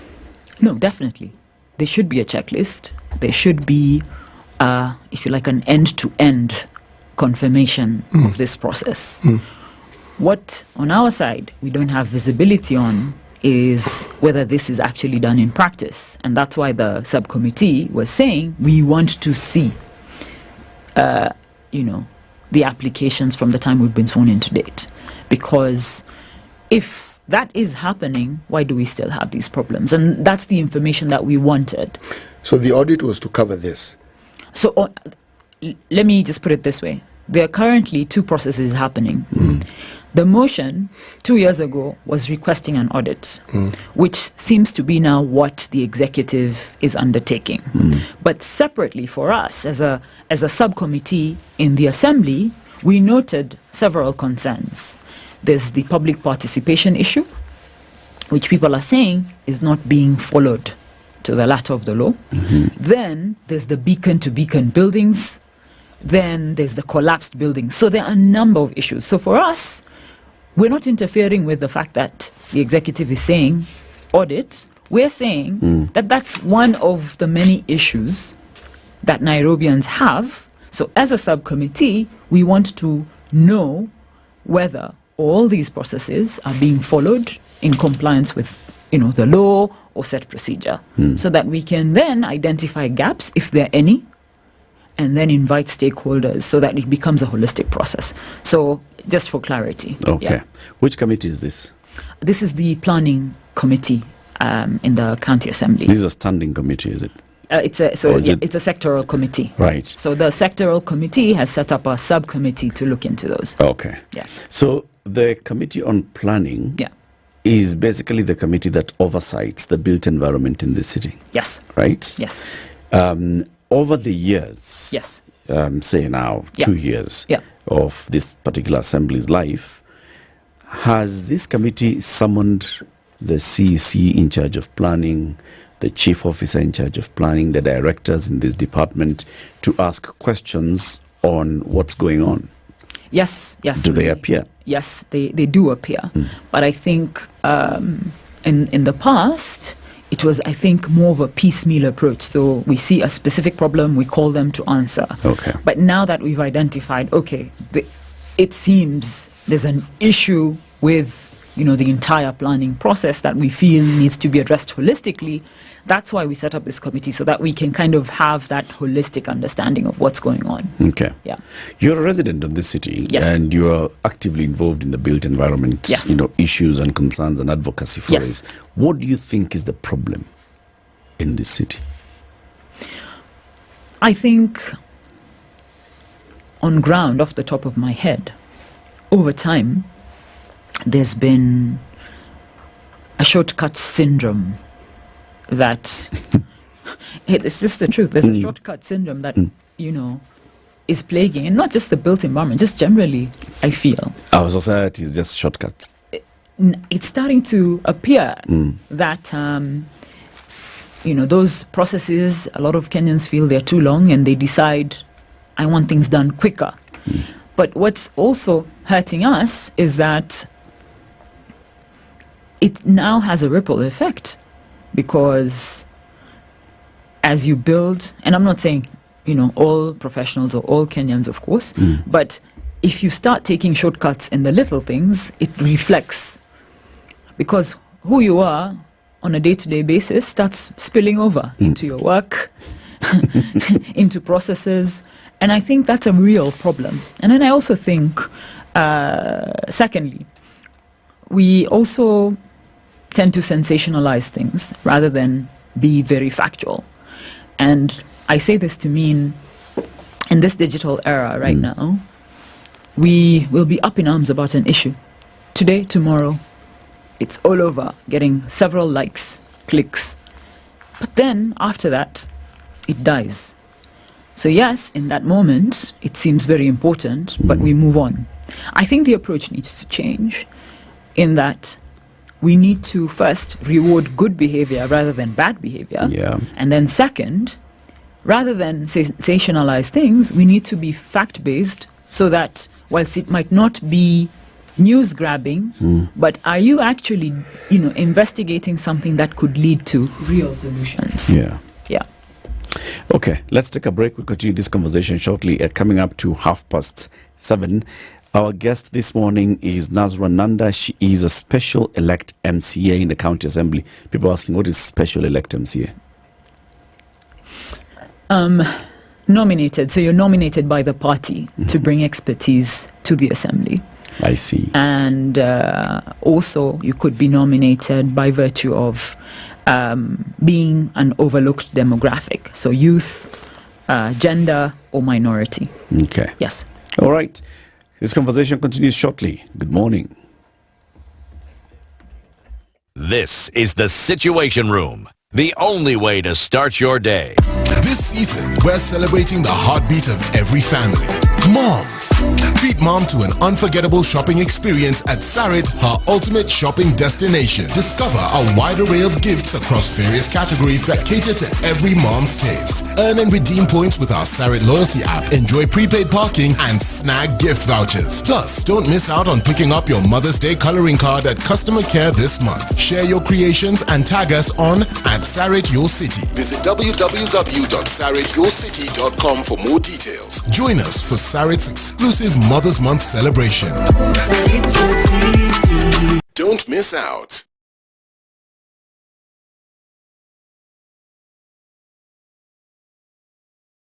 Experience the vibrant pulse of Africa at Festac Africa Festival 2024 in Kisumu. Join us for a week-long celebration of culture, music, fashion, and more from May 20th to 26th. Dive into sustainable growth with food, art, education, and youth empowerment. Don't miss Africa's premier Pan-African and global cultural exchange program. Get your tickets now. One day for 500 Kenya shillings or the full week for 2,000 Kenya shillings. Kisumu County welcomes the world to be part of Africa's forward movement. Act fast and secure your spot in this unforgettable journey. To register, just go to www.festacafrica.org.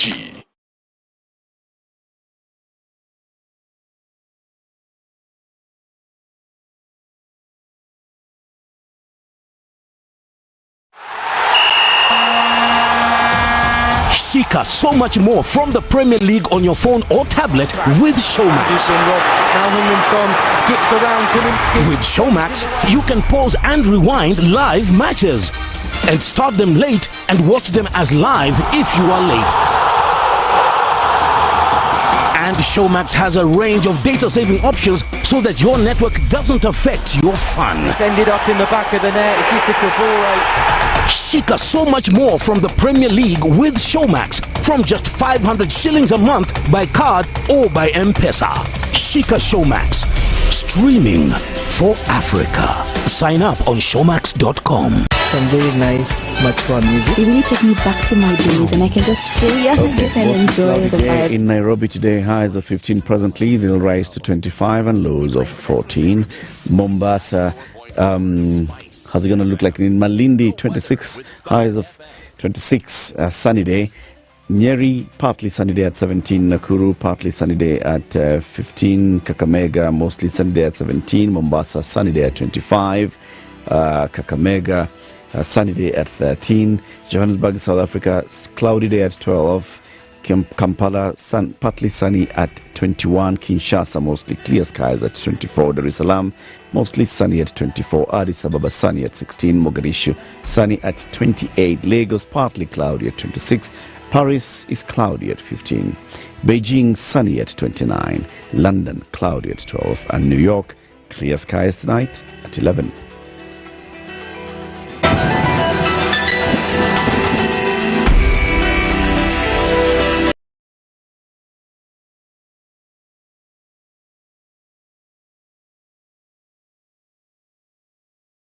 Lights.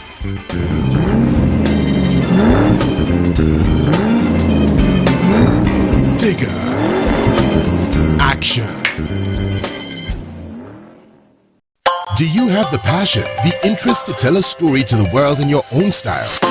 Well, we're ready to take you in and help you grow your talents in the media industry. The Standard Group, in partnership with Talanta Institute, is offering a media training and incubation program courtesy of Standard Talanta Academy, where we nurture and guide industry talents on an array of topics from writing, reporting, media law and ethics, investigative journalism and research to the Kenya copyright. You will encounter traffic on North Airport Road at the junction of the interchange with Outer Ring Road, and then it'll move, and as you get into Mombasa Road, it'll ease off. If you're on Jogoo Road, just be patient. The traffic begins at the junction to Buruburu, coming all the way to City Stadium roundabout, all the way onto Landis Road, all the way along Haile Selassie Avenue, into the CBD. It's busy, busy, busy. If you're on Langata Road heading in towards town, well, you'll experience traffic from Timor roundabout into Aerodrome Road, into Uhuru Highway, and also you'll experience traffic in Langata. This is around the Bomas of Kenya area. And Magadi Road is also busy around Park Place coming towards town. Ngong Road is busy at the usual junction with Naivasha Road, and this is at the Junction Mall, and then it moves. Thika Road is busy from the Outer Ring Junction coming towards town. Kembu Road from DCI coming towards town. It eases off. You can use Wangari Maathai Avenue. It's actually moving. Muranga Road is busy around Ngara, and this is into the Globe Cinema roundabout. Westlands heading into town is busy as you join the expressway. Nothing major to report, but if you know of anything that we need to alert other motorists about, please tag us on X at SpiceFM KE.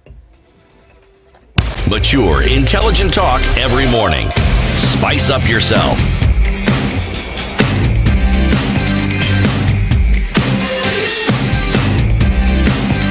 Mornings done right. 94.4 Spice FM, Nairobi. So Nairobi Governor Johnson Sakaja has ordered an audit of all building approvals in the city, buildings under construction in the city, and also buildings in the city from today, the 13th of May. And he says this one is just to establish that we are safe. However, it comes to everybody's public attention that in September 2022, September, right? October 2022, the County Assembly of Nairobi had actually passed a resolution asking for an audit of those buildings in Nairobi. It wasn't implemented until you saw the rains, until you saw a building collapsing the other day, and now the issue is back in the public limelight. And this is something that has been happening. There's been these conversations of the kind of buildings that we're seeing in the city. You mentioned them, some of these issues. People are complaining about beacon-to-beacon construction. So you go to the city county assembly, no, not the assembly, the government, seeking approval to put up a building. Is it likely that you can be given approval to actually build on all the corners, touching all the corners of your plot? Is it likely? No. So, but we've seen these things happening. We've seen buildings that are more than 5, 6, 7 stories high coming up, and they are beacon to beacon. No, definitely. That's what we're seeing on ground. And, you know, I think I said this before. For me, it's very important for us not to sensationalize, to be factual. And that's why I'm very keen to receive the requested information from the executive, which is all these applications for approvals, change of use, and surrenders from, you know, the time we've been sworn in September. Only because I don't want to say, is it possible, without having confirmed and reviewed that information, because I'd like to assume that there are professionals in that other side who will ensure we're compliant with the law. If what is happening on ground is a different story, I would like to assume that it is not rubber stamped by those who are tasked to actually comply with the law, at least until we ensure we have that information that we can verify. You know, all these problems that we seem to talk about, you know, it's not as though we go to sleep and we wake up the following morning and they've occurred. No. They take place incrementally as we watch. And I don't think anyone can be an MCA in Nairobi without necessarily living here, because the people you represent are in the county of Nairobi. So these things that we speak of, they're not alien. No. And also they didn't begin with the life of this particular assembly. No, they've been there. So the danger seems to be an understood continuity of what seems to be, and I'm choosing my words carefully here, what seems not to work for the welfare of the majority of the citizens of this county, but rather for the interest of the few. If you travel outside this country, I'm going to give two examples, Singapore and Malaysia. These tall buildings we speak of are a joke.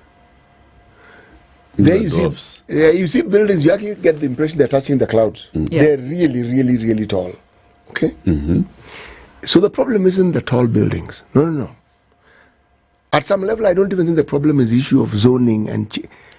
The problem is one is never certain of the simple element of accountability that is required for these things. Because it happens, and when questions are asked, one hears words, one hears promises, but nothing much seems to change. If anything, that which was complained about seemed to be on the increase. Yeah. So you then have to question and ask, okay, oversight is not the purview of the executive, it's the purview of the assembly. And in this particular assembly, the majority happened to be ODM, who, according to reliable sources, are the people who are in the opposition. Okay? Yes. But from everything I see, they seem to be very tightly in bed, cozily, with the administration and the executive of Nairobi County. So how is that oversight then possible? I think, firstly, it's a good observation that this problem seems to be increasing. That's fact, right? I think over time, people who, as I said before, take shortcuts get bolder because they've been rewarded for their bad behavior, and over time nothing has happened. And one of the things, I've said, even to the governor, is I know you found problems coming in, but you can't say this is what you found. Because people are looking to you to solve these issues you found on your side on implementation.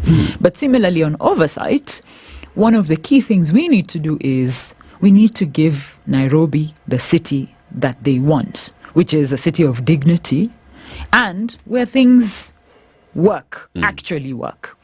So perhaps the brand of politics is different this time at the Assembly in that we are not sensationalizing issues, but I want to assure Nairobians that we are actively trying to ensure we have facts so that when we do present a case, it is not because we are after or it's a witch hunt.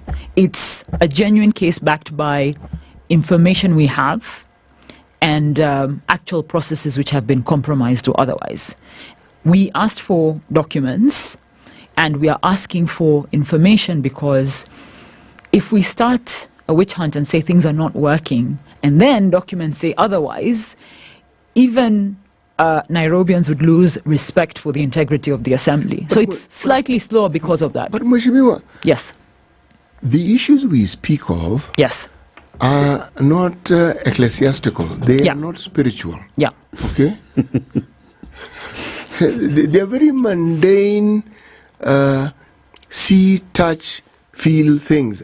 That's what a building is. So, I mean, you can't be witch hunting if, say, the documentation says this, but we have the evidence of the building. The documents are supposed to be the documentation of what we're supposed to see in the form of a building.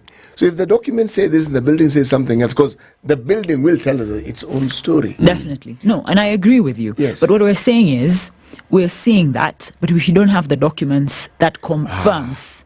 And that's now what we're requesting. Because we want to make sure that as we are pointing out, Eric has said something in Parklands is off. We're not going by what Eric is just saying. We actually want to compare the application or development approval sought versus what's on ground, so that we're actually saying, hey, Bwana CEC, the application was for 6 stores, we are seeing 12. Right. If we don't have that document, it will be hearsay. And it could be sensationalized. That document is available, isn't it?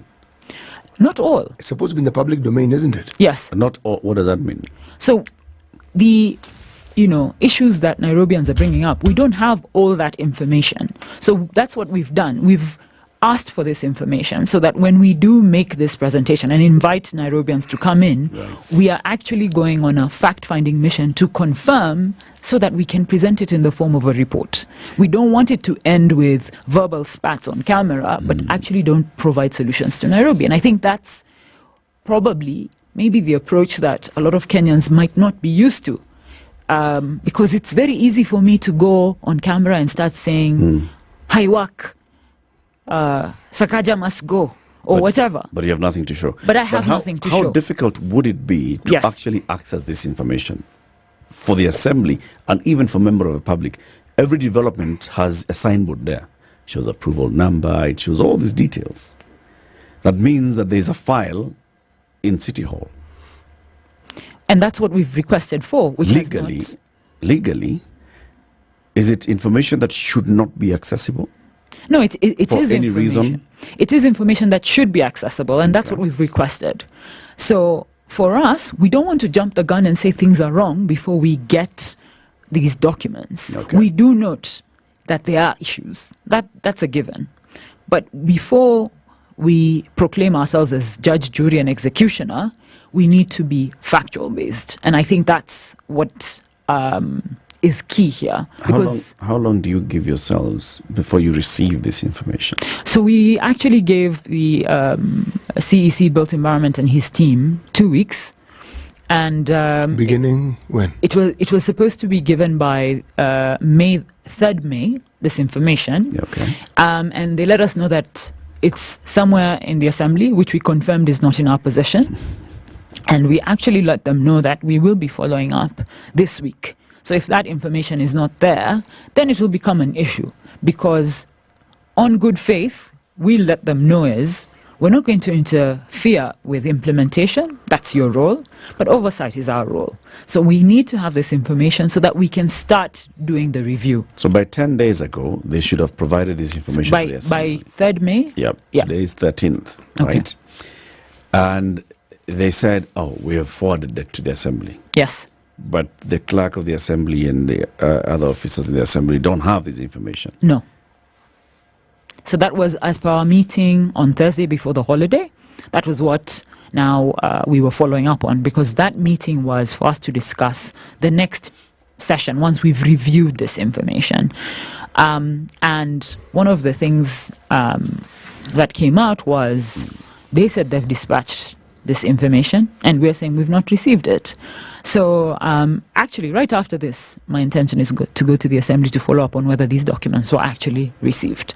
Because for us, access to information is critical, because that then allows us to review and oversight. Does it tell you something when the officers come and tell you at the end of the time that you've given them that they've forwarded the information, and yet the information has not arrived? No, it definitely tells me that there is a problem. But I am optimistic that when I do go today, I will find it. If not, we already let them know that we will do a walk-in to collect this information, because ultimately this is a duty to Nairobians. And I think I would like to assume that there's a lot of good faith in delivering a Nairobi that works, but it needs to be backed by action. If not, then Nairobians can have a valid reason to be, mistrustful, right? But again, it's a very interesting space to be in, because you want to give the benefit of a doubt and you want to be factual, but we also want to see goodwill and good faith, which we expressed as such in the meeting. Yeah. I think the process that you followed is laudable, because it's a process that one can document and one can see. Yes. And it speaks positively about you and the committee that you belong to seeking to follow the rule of law and doing the due diligence required in such matters. Unfortunately, our lived experience when it comes to these matters is that the best that will happen is that it will be prolonged, best. And you may even be given some information which will not actually fulfill the mandate that you yourself required. In the event that we're having this conversation in July, same conversation, and nothing will have happened, what do you think then will be the recourse that you must then follow to ensure that whatever was required to be done is actually done? At that particular point in time, we would have a number of tools. One is we could move the court once we've highlighted or identified specific examples where things were breached. Second, we would then be able to amp up our role, both in our capacities as MCAs, but in particular also in our capacity as the opposition. Because I think by that time we would have established that there was no goodwill, there's no following of procedure. But until we get there, I would like to say that despite our challenges historically, we need to remember that this is a new government, and I'm trying my best, and we're trying our best to ensure that at all times we're moving with what we know at this time. So at this time, we don't have that information. I'm not going to preempt what will happen in July, but I am going to say that there is recourse in law. There is recourse in different ways for us to ensure that then whoever is responsible for the delays, the non-compliance, is held to account. And I think one of the key things that's making us go through this process is because ultimately there's a trust issue that Nairobians have, both with the Assembly and the Executive, by the way. Yep. So for us, it's important that we rebuild that trust. It might be a slower process, but it's very, very important to do it the right way. Some of these things may be beyond the Assembly. I'm going to tell you why I think so. Because it's a problem that comes with these handshakes we have in the country. Yeah. The handshakes in of themselves are wonderful things because they guarantee that we have a peaceful passage from one government to the other and things are not blown out of proportion. We don't have instability. Full stop. Yes. Thereafter, there's complicity because you then find that people who are supposed to actually oversee or oversight the executive do not. I said it in passing then, I'm repeating it. Yes. They then seem to be in bed with the executive. Yes. So there will be movement or an attempt at showing that things are being done, but nothing really changes. Not really. Because all these things that we're trying to look at and we're trying to check, at the very heart of it, it's not bad buildings or shortcuts. It's money. Yes. Money changing hands. You see, one will say, do you have proof? Yeah, there's ample evidence, not even circumstantial. You just need to have eyes that see and you'll be able to see. Because there'll be very many individuals who are in positions of authority whose, if you look at their lifestyle, if you look at how they live, and if you look at what they own or the businesses they purport to have, it cannot possibly explain it. Now, people who are in positions of authority, that is, politicians like yourselves or those who are in the executive, when they are in agreement, again, this is historical, the people who suffer are the very people who put them in those positions. Because once they have an understanding, the very things that are supposed to happen to benefit the citizenry will not happen, because oversight will only occur verbally. You'll hear of people saying this ought to happen. Now, people who are in the sort of position you're in will know with great clarity that some of those things are never going to happen. Not because they can't happen, but people are simply not going to do the things that they ought to do. And that's a valid point. And I agree with you. A lot of the times in the past, that has compromised a lot of actualization for the people. But I am saying that what is the alternative? Should we then assume there's a handshake and do nothing? No. And that's why this process is important. Let us try. Have faith that this subcommittee is going to undertake its oversight role, and have faith that we are genuinely going to try and interrogate what's going on, request the executive to comply, and also give them the opportunity to actually show the goodwill in complying. If it doesn't happen, then we can all either go guns blazing or go back to the point you just made, that potentially the system has held us hostage. But if we take that approach from now, then I might as well not be... Actually, no. But you're already seeing the signs. Yes. No, what I'm trying to say... 10 days ago, you should have received documents. Yes. Okay, let's even say you go back to the assembly today and you find you received some documents. Like Yes. you were saying, you start just doing the runaround.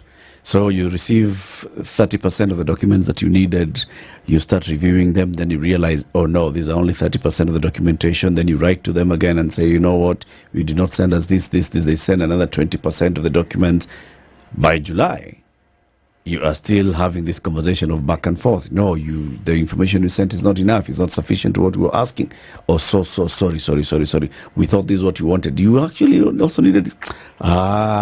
Okay, we are sending it to the assembly by tomorrow because that file right now is being worked on. You see, there's an ongoing audit as well, and those other auditors are looking at the same file. So you can see the signs that this goodwill we're talking about is just goodwill by word, not goodwill by deed.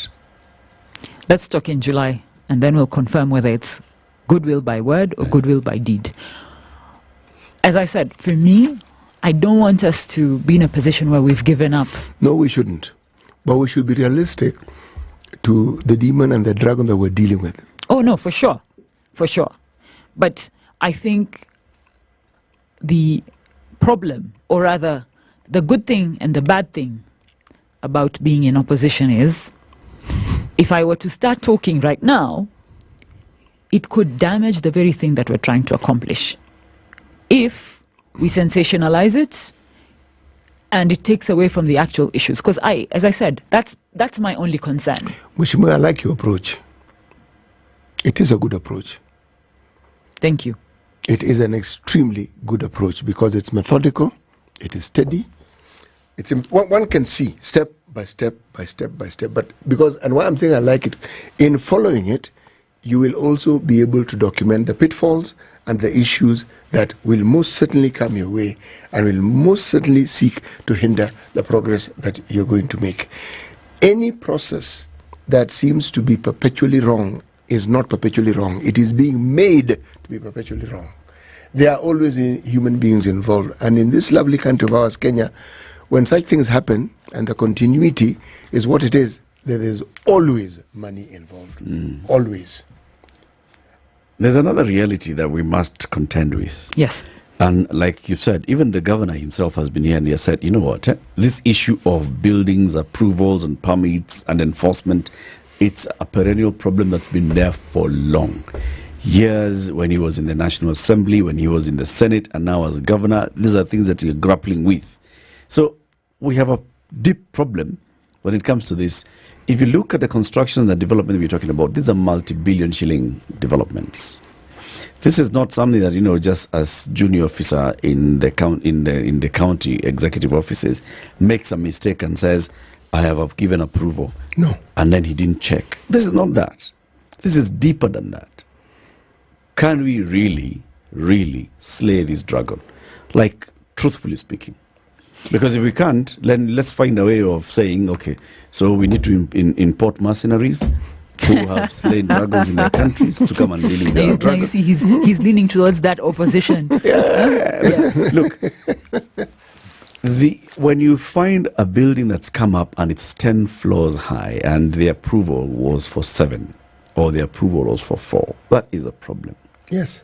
If you see buildings that are coming up and they're beacon to beacon, that is a problem, and it's a clear, glaring problem. It involves not only the officials who give the authorities in the county government. It also comes to the professionals. There's an architect who drew this thing beacon to beacon. There's an engineer who supervised this thing beacon to beacon. There's a QS who did the math for beacon to beacon that were required for that building. Yes, there are many people involved in this thing. Well, and they're all professionals. Yes. Who belong to professional bodies. And I agree with you. So to answer your question, can we slay the dragon? Honestly, I think because it's such a deep-rooted problem, we can't slay the dragon. What we can start doing realistically is to wound this dragon. Start bleeding it. Yes. One stab at a time. It'll die by itself. Wow. One stab at a time. Right. Why do I say one stab at a time? And you mentioned some critical things. So one stab at a time means stab number 1 is the information that allows us to identify the problems around development, change of use, surrenders. That's one stab. Because then you start to see a pattern. Now this pattern makes you respond, not react. Because the problem with not having facts and then just attacking, you're reacting, you're not responding. Right. So that's the first step. The second is to ensure that we are all operating with a strategy. The executive doing its part and us doing our part, and the professionals as well. Yeah. And the strategy requires information. Yes. Okay, we are at the information stage. All right. Nazra Nanda is the special elect MCA in the Nairobi County Assembly. We've been talking about the safety of building the safe and built environment in the city. 8 a.m. news time.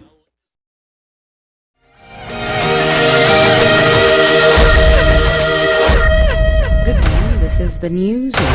I'm Leah Ubaga. Schools reopened today for second term.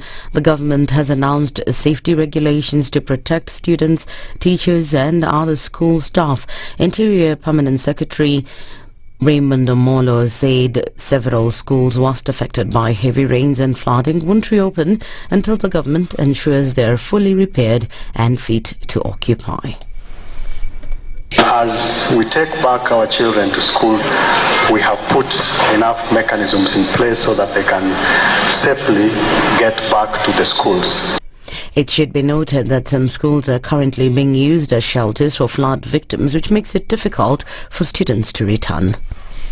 Tumeelewa shule nitaka nifunguliwe, lakini mahali ya kuenda ndio hatuna kabisa. Ukienda kuomba mtu mahali ya kuishi na watoto, mtu anakuambia nyumba yangu ni ndogo, hakuna venye nitakukaribisha na watoto wako. Idadi wale watu wako hapa saa hii ni 248. How that is the household ambaye tuko na imani ya watakuwa sorted out ndio shule iweze kuendelea.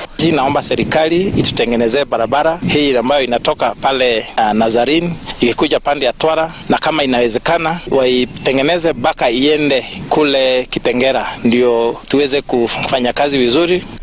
Primary and secondary schools were set for reopening for second term on April 29th, but the government postponed the dates due to heavy rains. Deputy President Rigathi Gachagua has revived the debate about the allocation of national funds, saying that the areas with many people deserve more allocation according to the one man, one vote, one shilling. Gachagua says that some constituencies, especially in Mount Kenya, have a large number of people, yet they are allocated the smallest amount. Resources are about people. The whole issue of resources is about people. The more you are, the more taxes you pay. And it goes without saying, the more taxes you pay, when it comes to sharing, you share more. Mount Kenya leaders led by governors have been pushing for more allocation, saying that the funds currently allocated are not enough for development projects. We governors from Mount Kenya are saying the formula must begin to make sense of the one man, one vote, one shilling. Ndio pesa iingie huku kwetu kama kwingine. There are some counties, Your Excellency, that are getting up to 14 billion a year. Mimi napata maximum 6 billion. It is very little. It cannot be a constituency like Roiro, ambaye iko na watu almost 800,000. Inapewa similar amount ya CDF with a constituency iko na watu 14,000. At the same time, the issue of the unity of Mount Kenya region, which Gachagua has been trumpeting, has also received a blow after some leaders of Laikipia, Nyandarua and Nyeri asked him to stop regional politics. Wale wengine viongozi wa serikali na wameshaguliwa na wako na vio vya juu na tunawajua kwa majina na tunawajua kwa mienendo yao, na usiku ndio wanaakisha moto, wanaakishia rais moto usiku. Mchana wanaongea wako pamoja na rais, lakini usiku ndio watu wa kuunganisha Wakikuyu wengine na jamii ya Mount Kenya kuelezea vile tumefinywa. Ni tushikane, tujenge Kenya, tuondoe ukabila na tuchanganye wamama na wazee. The special committee appointed to investigate Agriculture Cabinet Secretary Mithika Linturi following the motion to remove him from office for allegedly being involved in the fake fertilizer scandal is expected to submit its report to Parliament today. Over the weekend, the committee prepared a report after listening to both sides in the sessions that ended last Friday. Led by Marsabit woman representative Naomi Okoh, the committee is expected to decide Linturi's fate if he was involved in the fake fake fertilizer scandal or not. It should be noted that Linturi distanced himself from the saga, claiming it was a conspiracy to oppress him. The motion was presented in Parliament by Bumula MP Jack Wamboka, where 149 MPs supported it, 36 opposed before a special committee was formed. That's the news wire. I'm Leah Ubaga.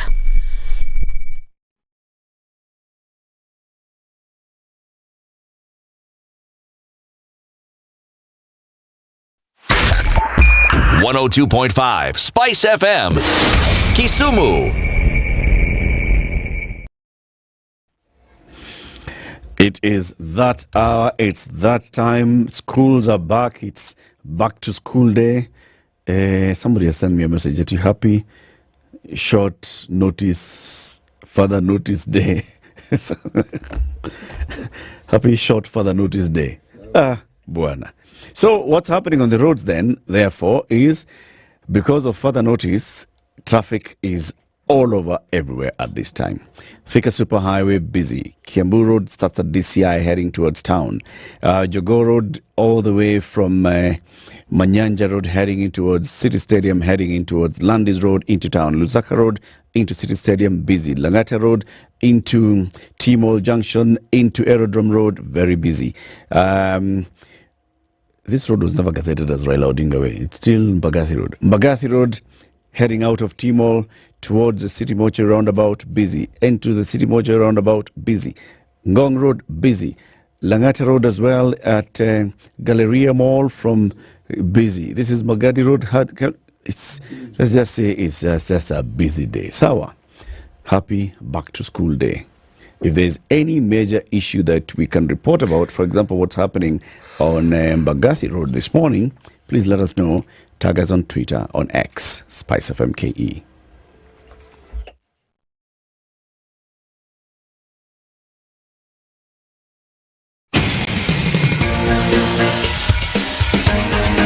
This is the Situation Room, the home of hard-hitting political commentary and penetrating insights about the state of the nation. This is a talk radio experience like no other. The Situation Room, a place for hard truths, debates, and elevated conversations. The Situation Room, witty, political, engaging, deep, controversial. In the room, we have C.T. Muga, researcher, academic, seasoned political observer, a fountain of wisdom in these politically uncertain times. Ndu Okoh, Nigerian by birth, Kenyan by choice, communications expert, Pan-Africanist, a truth seeker and believer in people power, and Eric Latiff, agent provocateur, the man in the chair, seasoned journalist, news hound, a man who believes in punching up, not down.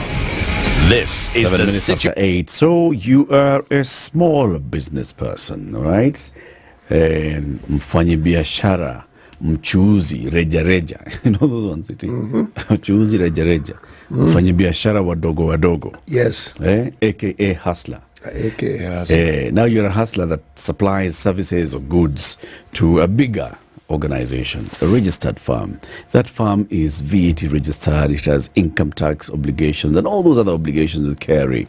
Now that firm has been told, at the end of the year when you're coming out to compute and will tell us about your income tax, you'll come and tell us how you spent money that you earned earlier in the year.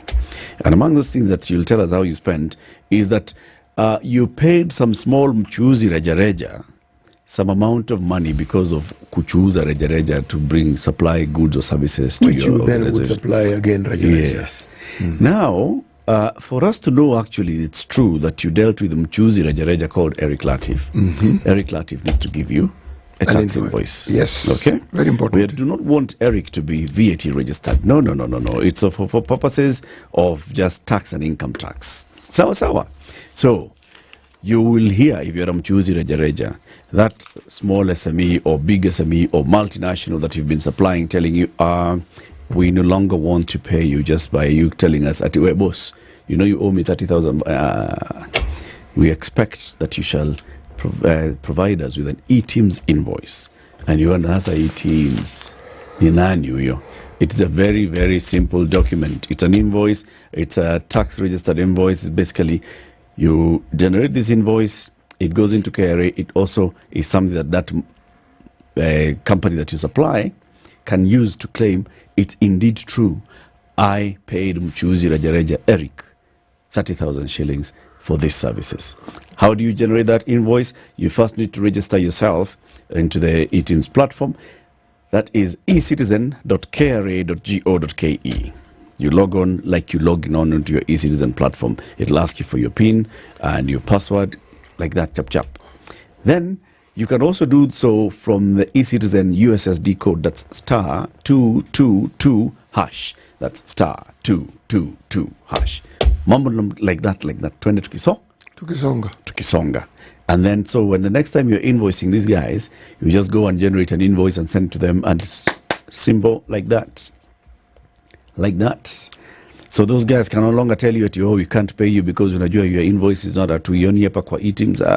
Itala boss eTeams gani ile star 222 nilikutumia bwana, wacha mambo yako. Okay, it's as simple as that. Now today the Speaker of the National Assembly, what's his name? Papa wa Roma. Which was his name? Our National Assembly. Yes. Moses Masika Wetangula. Yes. He wrote to members and he gazetted this and said, you know what, I know we're on recess, but I want to call a special sitting for 13th of May, Monday, today, so that we can discuss a report from a committee that this assembly established to look into the impeachment motion for the Cabinet Secretary in charge of Agriculture, the Honorable Franklin Mithika Linturi. That committee had its sittings last week. That committee is presenting its report today. The nation has information about what the committee will be saying. And what does it say? Mithika Linturi. MPs let Linturi off the hook in probe. Where? And that's a bold headline. Anyway. Yes, and the committee hasn't even met. They have met. they just have not formally presented this thing in front of on the floor of the House. A special committee has cleared Agriculture CS Mithika Linturi of any wrongdoing in the scandal regarding the sale of fake fertilizer to farmers under the National Government Subsidy Program. A member of the committee who spoke to the nation claimed MPs were carefully selected to save Linturi. So then why is a special meeting being called by to discuss the report of the committee? So the report... The nation is reporting what's in the report. So the nation were part of that committee? The nation wako na watu ndani. Hiyo kamati. Yeah. When the other guys were also selecting people to save Linturi, the nation was also selecting people to give them information. To report on this matter of Linturi. Yeah? We want to discuss that with a lawyer. So what does it mean? Okay, what does it mean when we've seen impeachments in the Senate, County Assembly, Senate? We see those impeachments. We have not seen an impeachment going to a committee, blah blah blah blah, in the National Assembly. This is the first one. It is. Mithika Linturi had wanted to present a motion for impeaching Anne Waiguru as a cabinet secretary. This same Mithika Linturi. This same Mithika Linturi did not actually do like what the MP for Bumula did. He didn't appear in Parliament to present his case. So that motion flopped. This time, this committee has been formed and Mithika Linturi is now the man to be discussed. We're having that conversation for the next 1 hour with Elias Mutuma, who is an advocate of the High Court of Kenya. Good morning, Wakili. Thank you so much, Eric, and good morning. And thank you for having me, and thank you to City. Karibu sana to the hot seat of the Situation Room. Asante sana. There's a lot to discuss. Yeah, after a very busy weekend, but City also had a very busy weekend. He had many things he was dealing with. He was dealing with, there's everybody back to school and everybody's calling Uncle. Unajua tunarudi shule Monday. Ni sawa, mtarudi. Sasa mtaenda tu sawa. Msalimie walimu. Msalimie walimu. Hapana, sio hivyo Uncle. Unajua. So he dealt with those ones. Then at the same time, he was also dealing with an interesting series that he's been following on Showmax. This man knows how to balance, work-life balance. Okay? On the work side, he's balanced it. On the life part, life is Showmax. And he says, he's not alone in this. He's not, eh? He's not alone. We are many. You understand him. We are many. You understand him very well. Completely. Yeah, so Showmax is telling everybody, you know what, join Elias, Elias, Wakili Elias, Join CT, and very many others who know how to balance work and life. And when you need that moment to just unwind, sit back, relax, watch something, we have a lot of content on the Showmax platform. You can watch Showmax on your TV, you can watch Showmax on your laptop, you can watch Showmax on your mobile phone, you can watch Showmax on your tablet, you can even download a series on Showmax. So when you're moving, you can actually watch it offline. Just download Showmax on your Play Store, App Store, and then you can also start selecting what you'd like to pick as your package, pay for it, na maisha isonge. City? Yes. Uncle. Sasa wakili yako hapa. Should give him the day's proverb. Our proverbs for the whole of this week come from the Republic of Malawi. White teeth are no guarantee against bad breath. White teeth are no guarantee against bad breath. Yes. Wow. Wakili, what do you think the Malawians are saying? I don't know whether it's a compliment or otherwise, but I think or it's the true. Truth. So you do not judge a book by its cover. I think that's what they mean. That's how I understand it. Yeah. Don't judge a book by its cover. No. Why not? What are the Because perils things of do doing not that? always seem as they look. There is something beneath what you see. There's always something. Yeah. Something deeper than this. Exactly. Do you think there's something deeper to what we are seeing with the move to impeach the CS, Mithika Linturi? No, I think what we see in this case is what is there. This is the exception. This is the exception. What is seen is what is there. Which is what? Yeah. In We your will opinion? be discussing that in the next 45 minutes. In your opinion, we are beginning that conversation now. So we've seen, so first of all, we want to understand the law. Yes. All right? So the impeachment of governors is what we have interacted with. Since 2013, we have seen county assembly moves a motion, goes ahead to vote either to impeach or not impeach a governor. In many cases, they flop at the county assembly stage. When they pass, then they come to the Senate, and now we are, treated to a national spectacle where we watch either a committee being formed or the entire House forming itself into a committee and saying we want to particularly investigate this particular matter. It's the first time we are seeing this over cabinet secretary. Is the law the same on those two methods of impeachment? Thank you, Eric. I have had the benefit of participating actively in 3 impeachment processes, 2 for defending a sitting governor, that is Governor Kawira of Meru, successfully, I must say. And recently I prosecuted the impeachment process for the deputy governor of Kisii, again successfully, but at the Senate. This is the very first time that the National Assembly is having such a process post 2010. Previously we've had, remember the case of Kimunya, that was there. Yeah. But post 2010, this is the very first time that the National Assembly is conducting such an exercise. So it's also a try and error for them. They must have been, of course, excited by this process because, it's a first trial. And when you're doing something for the very first time, there is that excitement. Having said that, an impeachment process is supposed to be a legal process. But obviously that is not the situation. Why is it supposed to be an a legal process? Is because by its very nature, an impeachment is a trial. And trials are supposed to be governed by our constitution, especially Article 50, the right to fair hearing, the right to be heard. Rarely is that the case in an impeachment process. One is that in an impeachment process, or rather in any trial, be it a disciplinary action, be it a civil case, be it a criminal case, be it a quasi-judicial process, the first thing that you're supposed to have as an accused person is the right to confront your accuser. You have a right to know who your accuser is. And that's why, if you're very keen with the defense team representing the CS, they kept on arguing that we are not facing our real accuser here. Okay?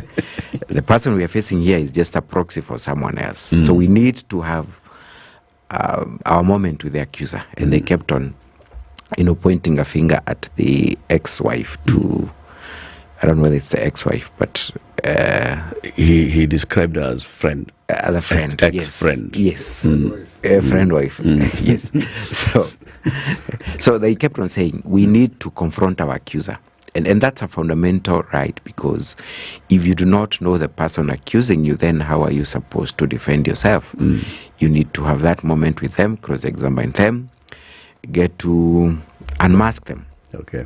The other issue, of course, is the right to access evidence against you that forms the basis of the accusation.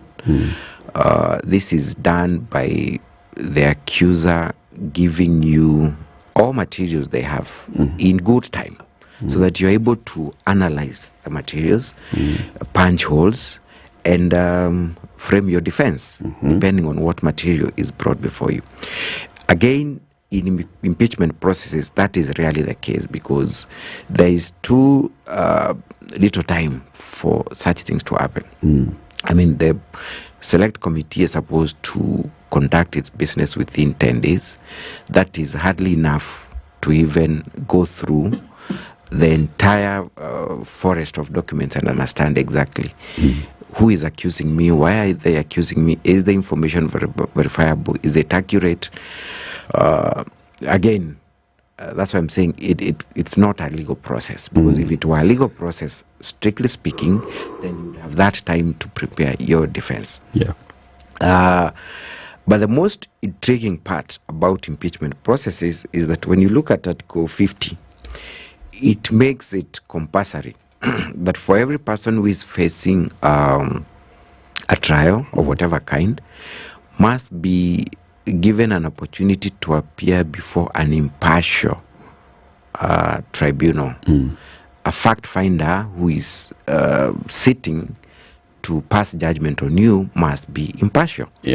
So in such a process where an impeachment process is being undertaken by a select committee of parliament, can we argue that they're impartial? Impartiality means, number one, that the fact finder has no interest in the matter. They have no position. They are not biased. But in this instance, one, the motion itself emanates from Parliament. The select committee are members of Parliament. So in essence, they are the prosecutors. You might have Wamboka being the mover of the motion, but this is a motion that has been endorsed by the House. So the select committee is in essence the prosecutor in this motion. So at what point do they now sit on the other side as judges and pretend not to have any interest at all in this matter? But Wakili, yes, aren't you conflating individual and institution here? An individual member of the assembly can bring a motion and present a case, and this could be considered like a pre-trial hearing, where then the entire assembly listens and says, all right, so should we put the person in their defense to come and present this particular matter before us? Yes, we should. So should we do it as all 345 of us, or should we select a committee? Let's select a committee that represents us and will bring a report to us. Sounds to me like it's, we separate those two. You might argue that way, but then by the time a motion is approved, it must be supported by at least 1/3 of there's a threshold. Some of these very members who are sitting now in this committee had interacted with accusations, formed an opinion that indeed I need to support this motion. So they've already taken a position. So you cannot then argue that you are able to separate yourself and the institution, because somehow you've supported or you have not supported the motion. So you've already taken a position. So the fact that you've taken a position on a matter that you're then supposed to be a neutral arbiter, that means you conflicted. You cannot argue that that was Parliament and this is me as a member of Parliament. It's one and the same thing. So what's the ideal situation in such circumstances? In an ideal situation that maybe the framers of the Constitution envisaged is that maybe we need to improve our the governing and enabling laws further, is to have a tribunal outside Parliament, just the same way we have tribunals investigating judges. You can have that because they're impartial. They will look at issues outside party positions. They will look at facts without fear of meeting your colleague in Parliament the following day. You did not support my motion. So in my and Omtata has filed a case in court arguing that we cannot have either the county assembly or the national assembly or even Senate investigating such a matter because it's a clear issue of conflict. There's conflict. There's conflict. So in my, and I agree with him 100%. But where do you draw the line with oversight? Oversight, because as the National Assembly, first of all, you approved the appointment of this particular cabinet secretary, and then secondly, you've been oversighting the job that this CS has been doing. All right, so you call in, you ask for reports here and there, and then now it's a matter of impeachment, and you're saying that yes, we want to hear the facts as they are, and we want to hear from both sides. We want to hear maybe the MP who's presenting this is presenting this on and playing their representation role.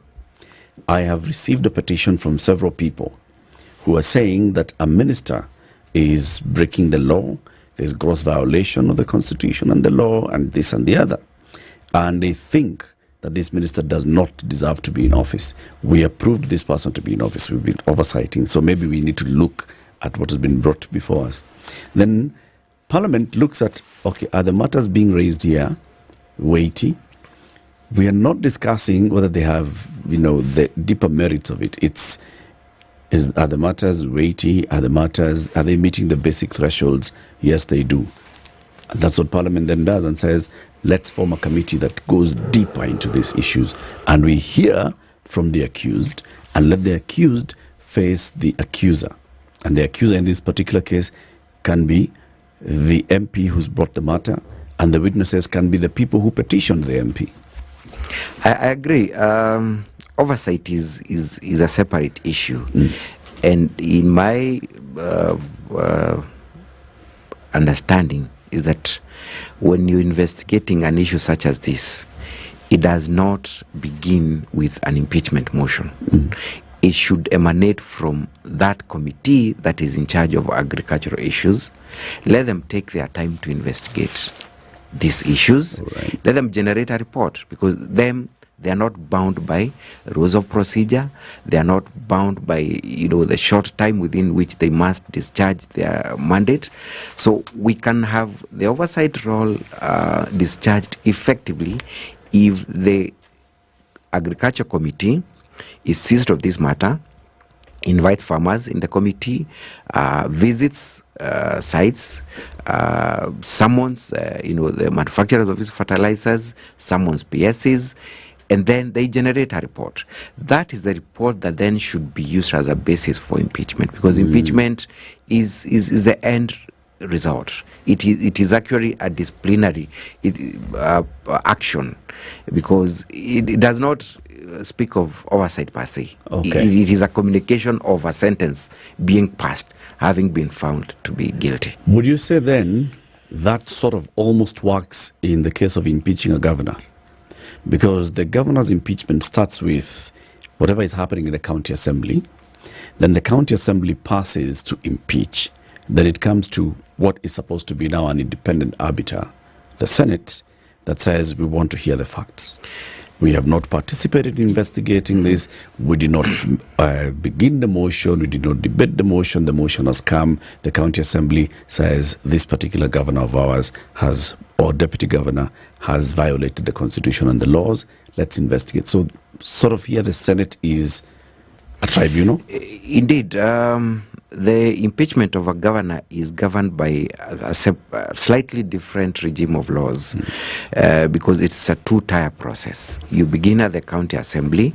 The county assembly investigates the issues, forms an opinion, votes, and forwards that to the Senate. Then the Senate is given the opportunity to look at the issues afresh and then establishes whether those accusations have been substantiated or not. So you can see that there's an opportunity for both the accused person and the accusers having, somehow a level playing field where they're going to, have their issues ventilated in an objective manner. But in this case, you have, 10 days to investigate an issue so serious as fake fertilizers. And then you're supposed to render a verdict within 10 days. I do not possibly think that that's fair in any way. Too short a time. Yes. Let's take a break. When we come back, would like to hear the difference in the two laws and the two procedures. Impeaching a governor or deputy governor, and now impeaching a cabinet secretary or a president. How different are they? And then what's the process? What happens now today when the committee presents its report? What are the next steps? This is why we've invited Elias Mutuma. He's an advocate of the High Court of Kenya. As he has told us and reminded us, he has participated in several impeachment proceedings in the Senate. Twice in the impeachment against the governor of Meru County, Kawira Mwangasa. Once in the impeachment proceedings against the Siaya deputy governor. Kisii deputy governor, yes. And in both cases, you've been successful. In the three cases. In the three cases. Yes. Lakini Meru kuna shida. Meru sasa governor, former senator. Now the CS. The CS. Ai, bwana. Oh, yeah. This is the Situation Room, the only way to start your day. It's critical that people pay taxes. But then taxation has to have a limit. When you start overtaxing people beyond certain limit, then this is now we call robbery with violence. We are all struggling, but we don't show. If you're not doing well, shame on you. But you have to say, I'm broke and I'm struggling. We are not okay until everybody is okay. We are pretending to have political parties. Why don't we just be honest? And we say, these are the Luyas, these are the Kambas, these are the Kikuyus, and we find ourselves in Kenya. You know, with politics and leadership, no matter what you do, there will always be a complaint. There will always be the assumption that you're either stealing or you're not doing things right. As a leader, don't fear. If you know you're doing the right thing, you've thought about it, you've got an expert advice, do it, then understand later. This country, we don't need prayers. Prayers is between you and God.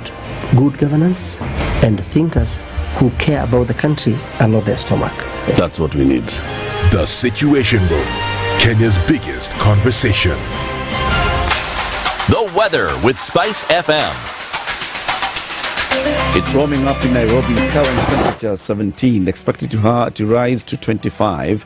Mombasa currently 26, it'll hit 32 and later drop to 25. Malindi currently 28, mostly sunny day in Malindi. Nakuru sunny day at 17. Nyeri sunny day at 18. It's actually just getting sunny and sunny everywhere. Sunny day in Kisumu at 23, sunny day in Kakamega at 15. Kinshasa sunny at 25, sunny in Johannesburg at 13, sunny in Kampala at 23, sunny in Addis Ababa at 19, sunny in Mogadishu at 30, sunny in Dar es Salaam at 25, sunny in Kinshasa, DRC at 25, Johannesburg is mostly sunny at 13, and then now we come to clear skies in New York at 11, mostly cloudy at 13 in London, Paris mostly cloudy as well. And Beijing, it's a sunny day. Some very nice, mature music. It really took me back to my days, and I can just fully get and enjoy the vibes. Spice. I'm a big listener of SpiceFM. You play the best music. This is 94.4 Spice FM. This is that hour. It's very, very, very busy on Limuru Road, heading towards Muthaiga. So what's happening is, there's been some construction going on in Muthaiga. It's busy. Also busy in Kitasuru on the same road, Limuru Road.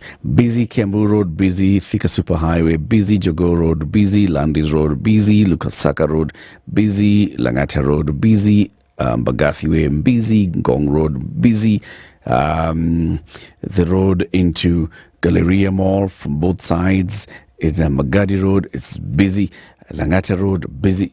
It's busy everywhere. It's back to school. It's a back to school morning. Be patient. And please, if there's anything that we need to talk about, just let us know. We shall alert everybody else to avoid that section. Mature, intelligent talk every morning.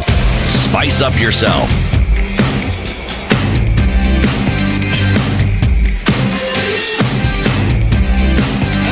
Mornings done right. 94.4 Spice FM, Nairobi. All right, 25 minutes to 9. We have Wakili Elias Mutuma, who is an advocate of the High Court of Kenya, here with us to educate us on the procedure of impeaching a cabinet secretary. So from governor, we've seen governor, deputy governor, it starts in the county assembly. All right, a motion is taken to the county assembly deliberates, votes. If they vote yes, it goes to the Senate. If they vote no, it dies there. When it goes to the Senate, then the Senate is presented and it has timelines within which to prosecute this particular matter. Senate then will have, Senate cannot say nothing. Senate has to hear this particular matter, right? It is not given an opinion to say, can we vote to hear this matter from the county assembly, yes or no? No, they must. So they either select a committee or they decide to listen to it as a whole house. But they have a certain number of days within which they must come up with a report. And they have to end up with a vote to accept what the committee presents or to accept what all of them are saying. To accept to impeach or to reject to impeach.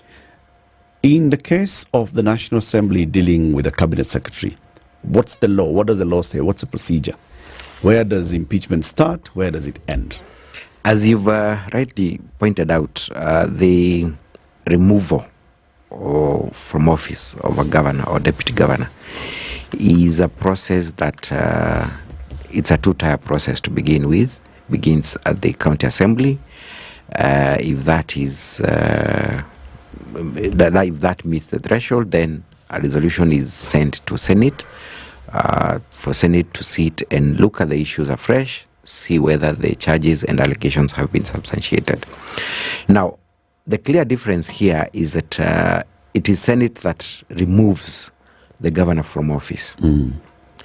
Therefore, that is the proper case of impeachment. In the case of a county assembly, the National Assembly does not impeach. And I think we're just borrowing impeachment from what we've seen. From what we've seen, but the National Assembly does not have powers to impeach. Allah. What they do is to recommend the removal to the president. Because is that recommendation binding? That recommendation is binding. Okay. And is final. The president has no choice. Okay. So the law is a motion is presented by a member of parliament. The member of parliament tables that motion. It has to be supported by at least 1/3 signatures of members of parliament. If that is done, then it is tabled in parliament, and they only have one avenue to follow, that is constitute a select committee. Okay. So unlike the impeachment of governors, where they can either go plenary or the committee way, in the process of removal of a cabinet secretary, there's only one route, that is the formation of a select committee, like in this case. Okay. So the select committee is selected from across the divide in the House, and they are now supposed to investigate within 10 days and table a report on whether the charges have been substantiated or not. If they find that indeed at least one, not all of them, just one, at least one count has been substantiated, they will table that in the floor of the House. The floor of the House will have an opportunity to debate on that one issue that has been substantiated, and then they will render their own resolution on whether to adopt or not to adopt the report. So, go ahead. Yes. So that means then, even if the CS was to be found guilty of one allegation, there is still another opportunity at the plenary for him to be able to defend himself effectively and garner enough numbers to drop the recommendation of the committee. Yes. Mm-hmm. Is there a threshold when you say they must have something substantive? What's the threshold? There is no threshold, unfortunately. They will just... So it's just consensus? Just consensus. As long as the majority of the members of that committee vote to hold one of the allegations, at least one of the allegations, then it goes. It goes. Okay. In the the plenary, when this is presented before the plenary, and you said that then the CS then has another opportunity, can the plenary summon the CS? The CS... Or do they only debate in the absence of the CS? The CS has to be in the plenary. Okay. Because it is him who is being accused. These charges are against him, so he has to appear before, unless, of course, he forfeits that right. Opts not to. Opts not to. Okay. But he has to be present and defend himself now before... In person. In person. He has to be there in person and defend himself before the plenary. So if the plenary then chooses to... Is he allowed legal representation? Yes, he's allowed both legal representation and he has to appear in person. So in the event that the committee, like we've seen in the nation, I hope they're right. So in the event that the committee does not find the allegations to have been substantiated, they'll still table the report, but the House will not discuss the report. They will not at all. So if the committee says there are no grounds here for That matter removal rests. of office, that's it. That's it. It ends there. Not a comment on the report. Not even one. Not even a single MP can stand up to say, but Mr. Speaker, Buana, but... No, you will not be allowed to comment on the merits of the report. And the CS goes back to office and continues serving. Yes. Same case to the impeachment of governors. Like in the Governor Kawira's issue. The moment the first impeachment was through a committee, and once the Bon Kalwale's committee presented a report finding that the allegations have not been substantiated, the Senate was not allowed to debate. That matter ended there. There. And that's what we expect, if indeed what nation is saying is true. Okay. Yes. Now, in the event that the committee comes back and says one or all of the charges have merit, and then there is now discussion and debate in the plenary, they go to a vote. Yes. What is the nature of that vote? Simple majority. Just simple majority, as long as there is quorum in the House. Simple majority simple carries majority, the day. yes. And quorum is what percentage? Is it usually that? According to the standing orders, quorum of the National Assembly is how many MPs? It's exactly 30. I think 130. 30 yeah. Okay. So as long as a simple majority says we agree or we don't agree, yes, that's it. Yes. Okay. In that case, is this a judicial process really, or is it a political process? I started by saying it is supposed to be a quasi-judicial process. Quasi-judicial means that we're supposed to have a semblance of what happens in court, but then there is no possibility of that happening. It is purely a political process because, number one, Parliament, it's a house of numbers. So, and in any case, unlike the impeachment of governors, where the president has no stake, in the case of where you want to recommend the removal of his own CS, it's a serious indictment to the president himself and to his government. So obviously you would expect the president to have a say in what is happening, because this was, I mean, among all the other candidates that could have been chosen for this ministry, he settled for the CS Mithika. So if you're telling him that this particular minister is corrupt, that he presided over the sale of fake fertilizers, and we know food security is one of the key agendas of this government. What are you saying? You're actually pointing a finger directly to the president.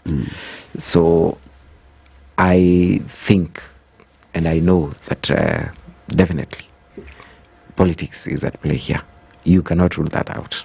I don't understand why is it that one action seems to be pointing at a different individual? Why is it that if certain steps are taken, it would appear then that it is the fingers are all pointing at the president? How does that come about? Because at the end of the day, the president takes ultimate responsibility for his cabinet and his cabinet ministers.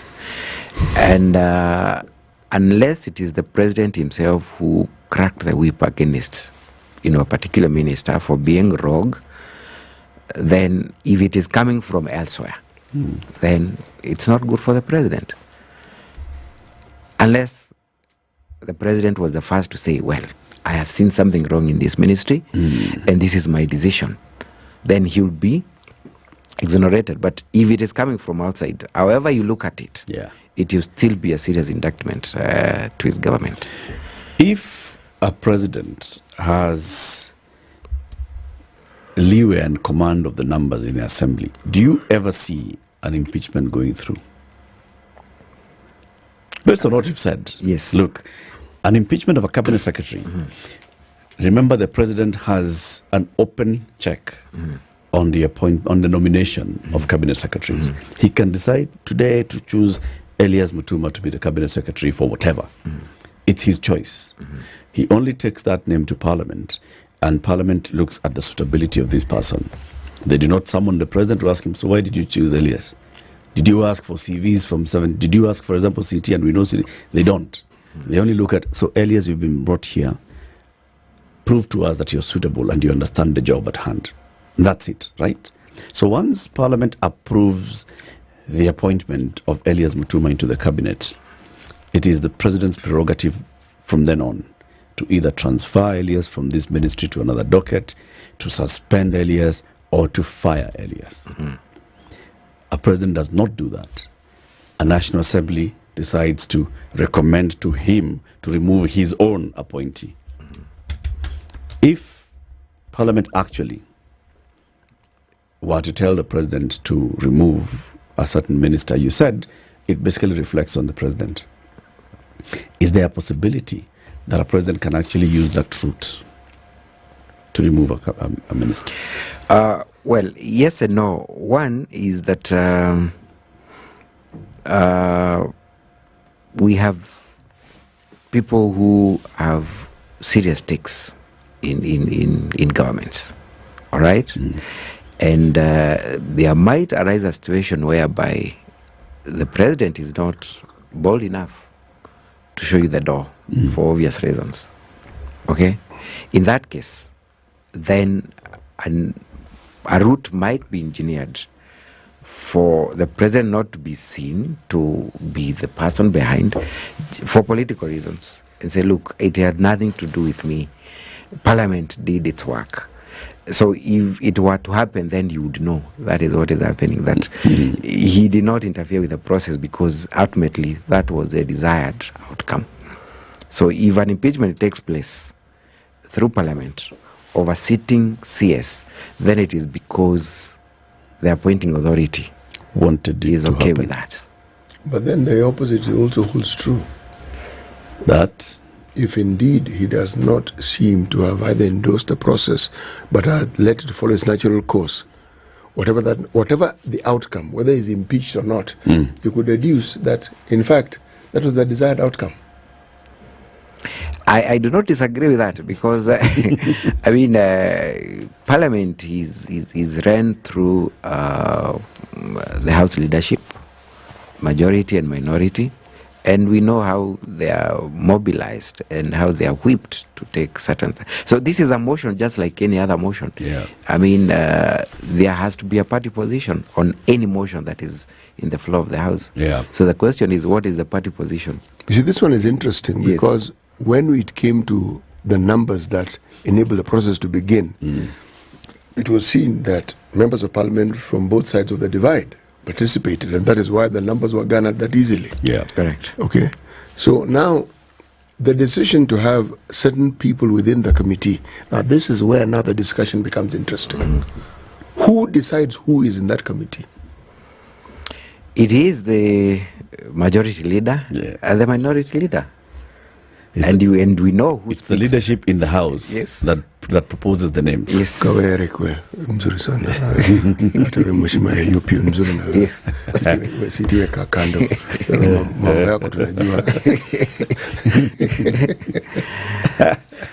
What does it mean so we've seen if this impeachment were to go through, right? We can see what it means to the president politically, the image. What does it mean when the impeachment does not go through on a matter such as this one, where the president himself has actually spoken about the bad fertilizer being distributed?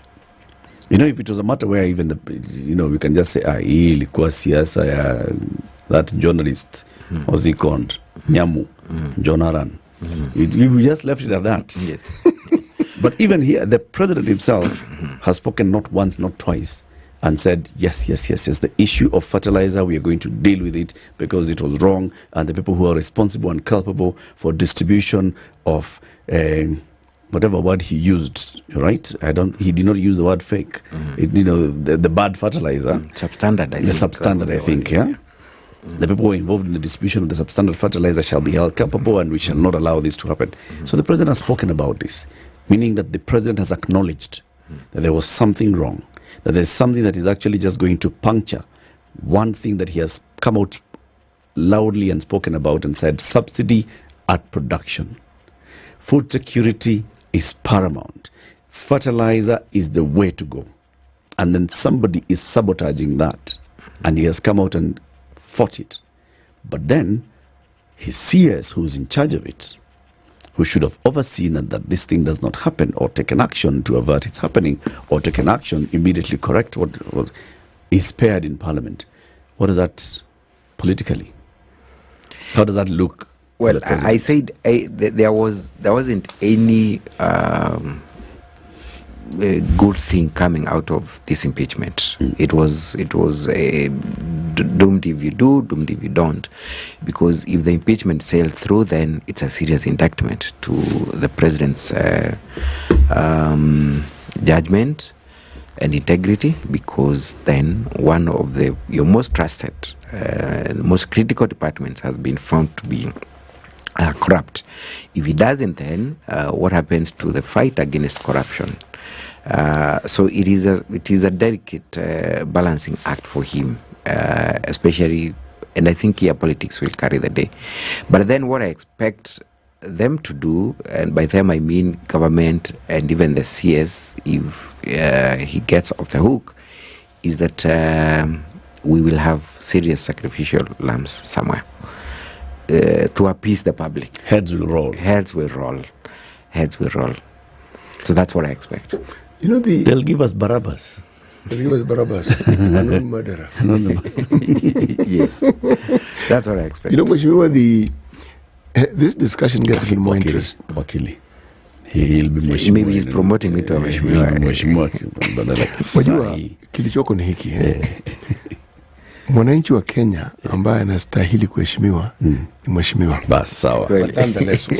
Mwite wakili kwa sababu ndio kinafaa wakati usio. If I look at the process by which heads of state in this country appoint, when they have the power, their ministers, okay? It's a mixed bag. There are people who have a track record of having worked well in certain positions, so the debate around it is minimal. There are those who clearly are close to the leader. There are those who clearly have a constituency behind them whom this particular leader would like to also have on his side. That's why I call it a mixed bag. There are many other things that happen.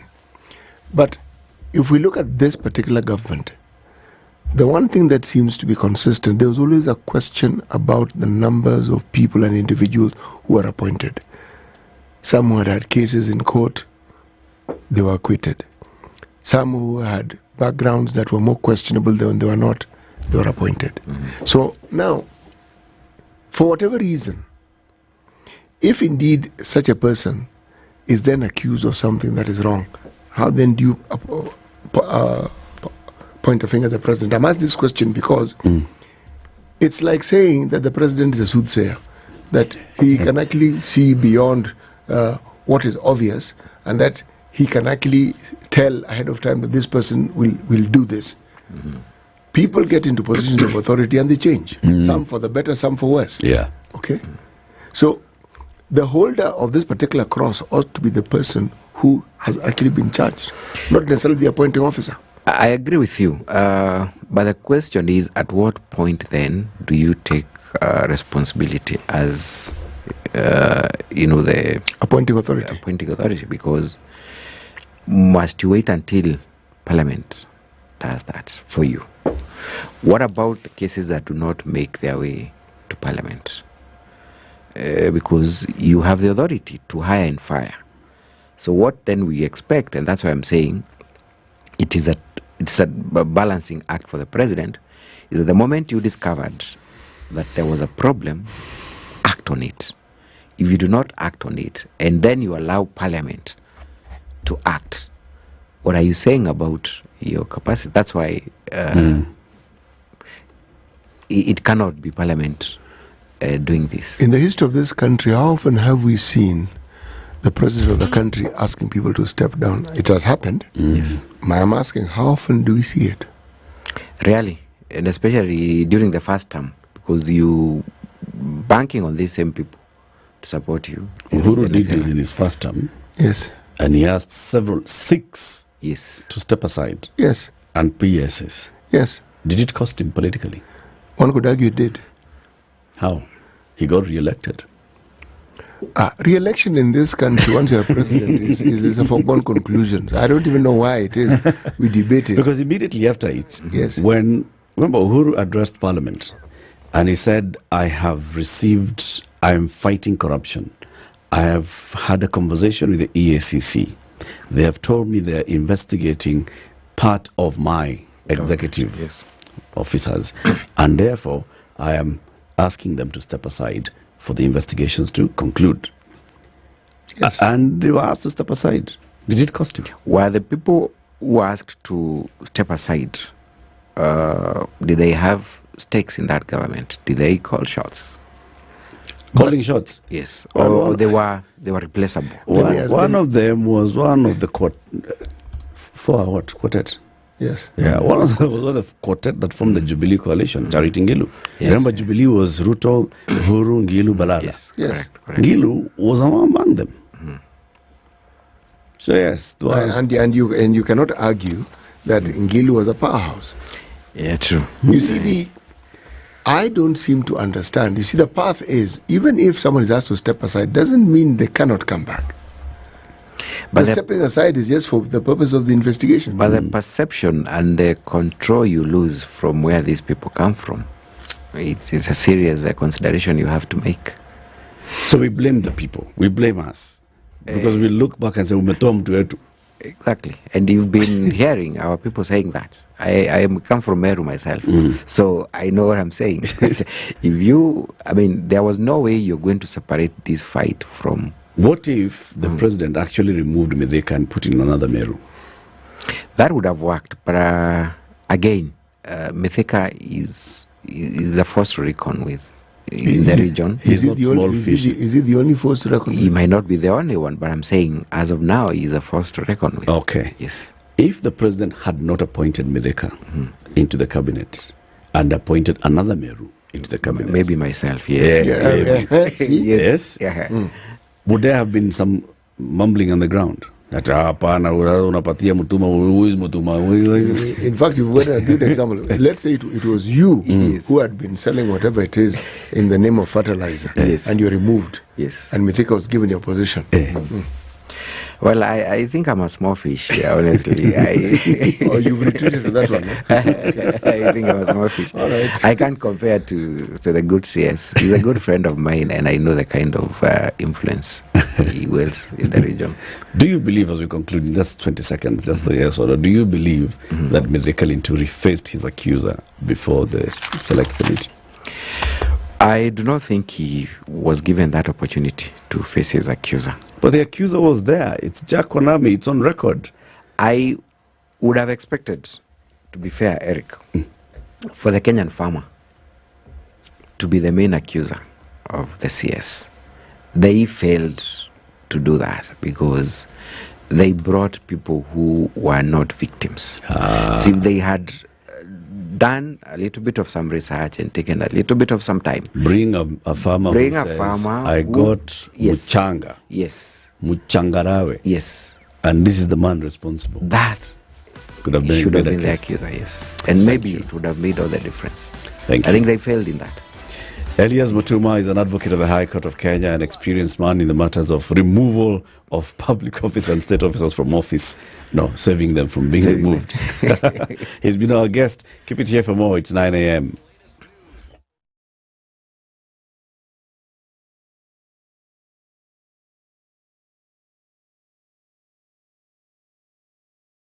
Advised head teachers not to send home students who've not finished paying second-term fees. The chairman of the association, Trans-Nzoia Branch Wellington Waliala, has called on the government to pay the students' fees for this term, besides the 10,000 shillings set aside to aid families affected by the floods. Tunataka kuuliza walimu wakuu, kwa sababu muda huu ni mgumu. Shule zinapofunguliwa leo, wasiwarudishe watoto nyumbani. Maana hata Wizara ya Elimu yenyewe imesema ya kwamba wazazi na walimu wakae chini waone ni jinsi gani masomo yatakuwa yanaendelea. Tunataka kuuliza serikali pia. Mafuriko haya yalikuja yakapata wazazi kwa nafasi ambayo hawakuwa tayari. Wasaidie wazazi kulipa karo ya muhula huu ili watoto wetu wawe shuleni. Tukizingatia hayo, walimu hawataweza kufundisha shule ambayo haina pesa. Parents have also asked the government to increase scholarship amounts in order to finance the education of students from low-income families. Na watoto wakienda shule, ninaomba tu rais pamoja na waziri, mali shule zilikuwa zimeathirika shida ya maji, tunaomba tu rais muwatafutie mali wanaweza kupata masomo kwa urahisi. Wasitume watoto nyumbani pesa kwa sababu wakati huu ni mgumu. Ninaomba tu mtuongezee pesa za basari ili watoto wasitumwe nyumbani. Wazazi watupe muda tuchipange, wasimfukuze sahi. Hata kama baada ya mwezi moja ndio watume mtoto rimpepa, si tuko tayari. Na itakuwa tumeusaka hata kama hakuku ndio tulipia. Serikali tuhurumie kwa hiyo wakati yenye tumepitia changamoto ya mafuriko. Msiache watoto wetu wakuja wahangaike, hasa kama wasichana. Once msichana akimiss tu masomo kidogo ana misbehave.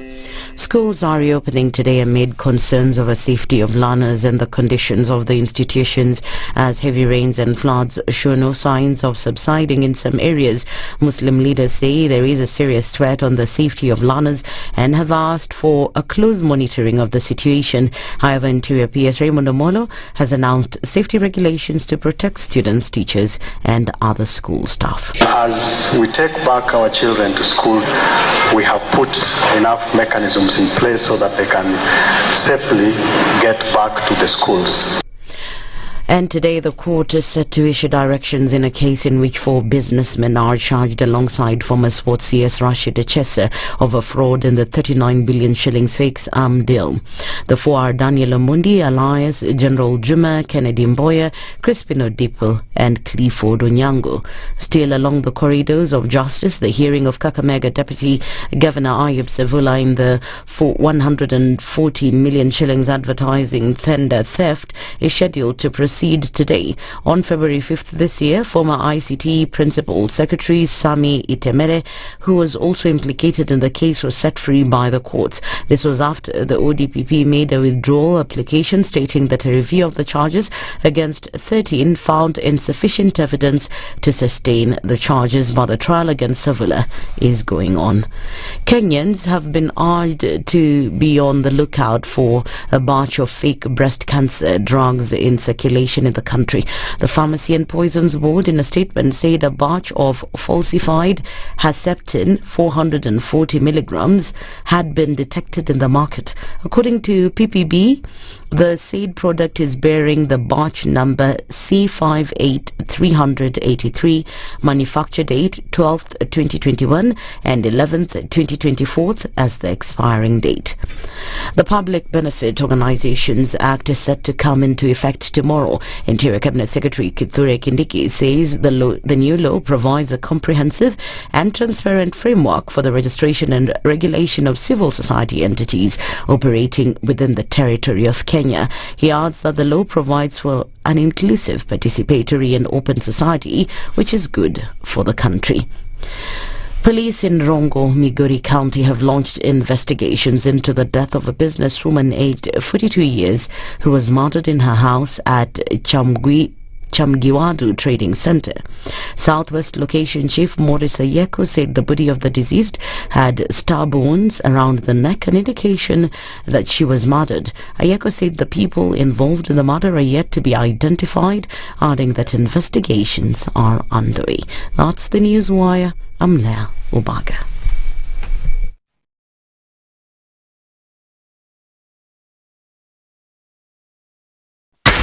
.4 Spice FM, Nairobi. It's 9 a.m. It's getting better, but not as good as it looks, as it was looking on Friday at 9 a.m. It was a public holiday after all. So, Thika Road improving, Kiambu Road improving, Jogoo Road is still very busy, Lusaka Road is also busy. That entire region into City Stadium roundabout, into Landis Road, very, very, very busy. But also, you know why? Because Landis Road is equals Nyamakema bus, no, what's it called? Machakos bus station. It's equals traveling. It's equals very busy morning. And that's why. Westlands coming into town is busy as you get into the expressway. And also as you get to the Museum Hill roundabout, it's looking kind of busy. Into Ring Roads, Westlands, at the mall, Westlands, heading out of town, it's also busy. Ngong Road is still quite busy, heading into town. And Aerodrome Road has been a very, very busy one this morning, alongside Bunyala Road, alongside the roads around there. And this is something to look at into. So this entire region of Bunyala Road roundabout, busy this morning. Into Uhuru Highway, quite busy.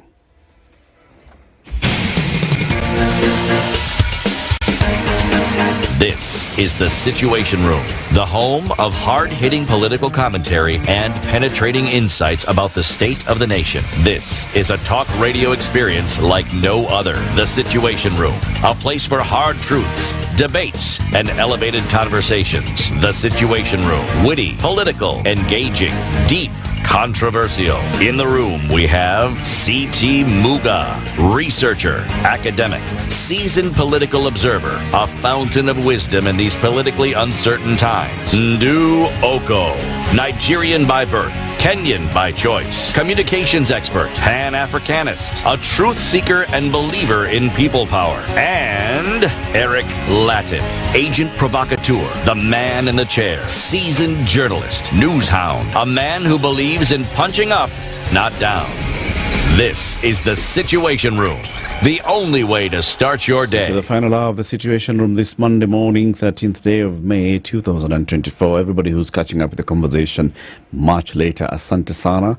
These conversations take place every morning and they're live on YouTube and Facebook, live on our digital radio platforms, live on our website www.spicefm.co.ke, and of course live on Spice FM and KTN Home.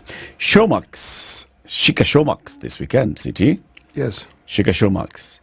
Indeed. If you want to watch what kind of content? Well, depends on your fancy. If you want to watch documentaries, if like me, you want to watch Nat Geo, and I like calling it Earth Planet, Planet Earth really. You want to watch sports, man, you want to watch series, blockbuster movies. That's really it. This is where to go. It is where to go. It's all available. Right. It's up to you to decide what it is you want to watch. Right. Indeed. My poison is well known. Yours is clear. It's absolutely clear. It's Earth Planet. Earth Planet. Okay. We all know about it. And a bit of football once in a while, and some rugby, of course, once in a while. Rugby, yes. Football Rugby. was once in a while. Rugby, yes. But let me say this. It's not that I do not like football. It's the addictive nature of the game that you try to avoid. That makes me, yes. Because when I start watching, I want to continue watching. Yes, I want to keep following. I know those things. Yes. Yeah, it's those things that are quite addictive, and you're like, I've got to control You myself. even time yourself, and you program the things you do around certain matches and whatever. That's what I avoid. Yep. Like yesterday, there was a big game between Arsenal and Man United, and had to plan around. So where will I be at 6 p.m. So that you can watch this game? I cannot miss this one. So it's going to be the same thing tomorrow. Man City versus Tottenham Hotspur. Okay. Now those who are Man City supporters will not be able to even think. Yes. Everything will be geared towards This is it. Exactly. Yes. Yeah. Now that's what I avoid. Download Showmax from Play Store, App Store, and you can watch whatever you'd like to watch. Just select the kind of package you want. They have from the simple packages where you get to see series, movies, documentaries, into other packages where you can actually get to watch live games, live football, live sports, or even live news. All this is possible. Showmax. Shika Showmax. That's what they say. Our next guest is going to help us just try and break down this visit that is expected to happen later this month. President William Ruto has been invited by President Joe Biden for a state visit to the USA. Now, we've seen a lot of conversations around in the private sector, very excited on the gains that could come out of this particular trip. The other day, there was the American Chamber of Commerce Kenya chapter business summit in Nairobi, where we saw big names coming in. The president of Microsoft was here. The big boss man, the one who's running Microsoft, the one who is second to Bill Gates, who was here having conversations around, the tech and very many big tech companies. Why in this country? Did I not see a high-ranking government official as well in commerce, trade, something or the other? The Secretary for Commerce was here, right? This is Waziri. Mkuu. Si mkuu. Well, yes, it's a big thing. And all these things are timed ahead of this state visit. So what are these conversations? What does it portend? We are joined by Declan Galvin. He is the Managing Director of Exigent Risk Advisory. Good morning. Good morning. Thank you. Welcome to the hot seat of the Situation Room. Thanks. Karibu sana. We'll have a conversation shortly. Exigent Risk Advisory, is it a registered company? Yes. So registered in Kenya? It is. It's a Kenyan-based company. Kenyan-based. We're based out of Two Rivers in the Innovation Hub. Right. And proudly so. I come from, obviously, the United States, but have made Kenya my home. And I have been advising kind of clients in a range of capacities over the years on how Kenya is really where we need to begin to look at as international business people. Right. Kenya is where we need to look. And so I'm all in. That's why I registered it here as opposed to starting a branch office somewhere. Very good. So you're paying tax? Of course, of course. And so for all of the KRA listening, I pay tax on time very well. You've got income tax obligations. And then you also have smaller individuals and business people who supply goods and services to Exigent Risk Advisory. Sure. And now you've started telling them that you need a tax invoice from them when they're billing you, right? Absolutely, yes. All right? Now, I'm talking to them. Yeah. So for all of you guys who've been making money off Exigent Risk Advisory, Declan is not going to be able to pay you if you don't provide an eTIMS invoice to him. How do you do that? Just go to ecitizen.kra.go.ke and you can register, and then you can be generating your invoices. It's a simple, very simple process. First time I heard about it, I was like, oh my goodness. Now, how do I even start generating an invoice? What kind of template do they have? Do I have to choose? No. All you do is you put input the details. Who are you billing? Exigent Risk Advisory. What's their PIN number? Put their PIN number. It brings you the name. Is it Exigent Risk? Oh, yes, it is. Click. All right. And the rest is smooth. So it's as simple as that. So ecitizen.kra.go.ke. City, Why don't you welcome Declan with the day's proverb? Yes, our proverbs for the whole of this week come from the Republic of Malawi. White teeth are no guarantee against bad breath. White teeth are no guarantee against bad breath. Declan? I think that what that means is that just because somebody approaches you smiling and in a very gregarious way does not mean you should be trusting what comes out of their mouth. Okay. Don't trust everybody who comes to you. All that glitters isn't. It's basically this. So this is a cautionary proverb. Certainly, yeah. Okay. I don't think it's really about dental hygiene. Nothing. It's not about that. It goes far beyond this. Okay, so you've been involved in basically marketing Kenya as an investment destination for American companies, right? Why Kenya? So, I mean, I view myself and kind of the work that I've been doing over the years as, you know, de facto marketing Kenya, even though that you know, I would not consider myself a marketer as such. But the way I break it down for a lot of investors, particularly, and this is where the name of the company comes in place around risk, there's a lot of risk-averse companies who would actually flourish here in Kenya, but there's that stigma that's out there. And really what we need to do collectively is to help kind of communicate the genuine value that kind of Kenya offers businesses, the genuine obligation and responsibility that those businesses have once they come here. And once people understand what those expectations are, Kenya is an ideal place. As I break it down for a lot of investors, if you look at the key English-speaking countries across the continent. So Kenya is one, Nigeria is another, South Africa is usually touted as you know, the most investment-ready destination. But Nigeria, I think it's fair to say, is pretty much mayhem, right? From a regulatory standpoint, a security standpoint, it's politics, just operations, getting money out of the country, paying people in country. It's a nightmare. South Africa. Lots of trouble in South Africa. I don't think that the election that's forthcoming is going to help fix that. So Kenya is really the best option if you're an international investor. You know, and okay, if you're a French-speaking company, you know, the calculus is a bit different, but Kenya is the place to be. It has excellent education, great human capital, as they say. Direct flights to every single European capital of note, the Middle East, direct flights to the United States. You have some of the best schools in the region. The social amenities here are without peer on the continent. So this is really the place to be. As far as I'm concerned, this is the only place to be. You've mentioned that there is stigma and a lot of misunderstanding. What's the stigma and what's the source of it?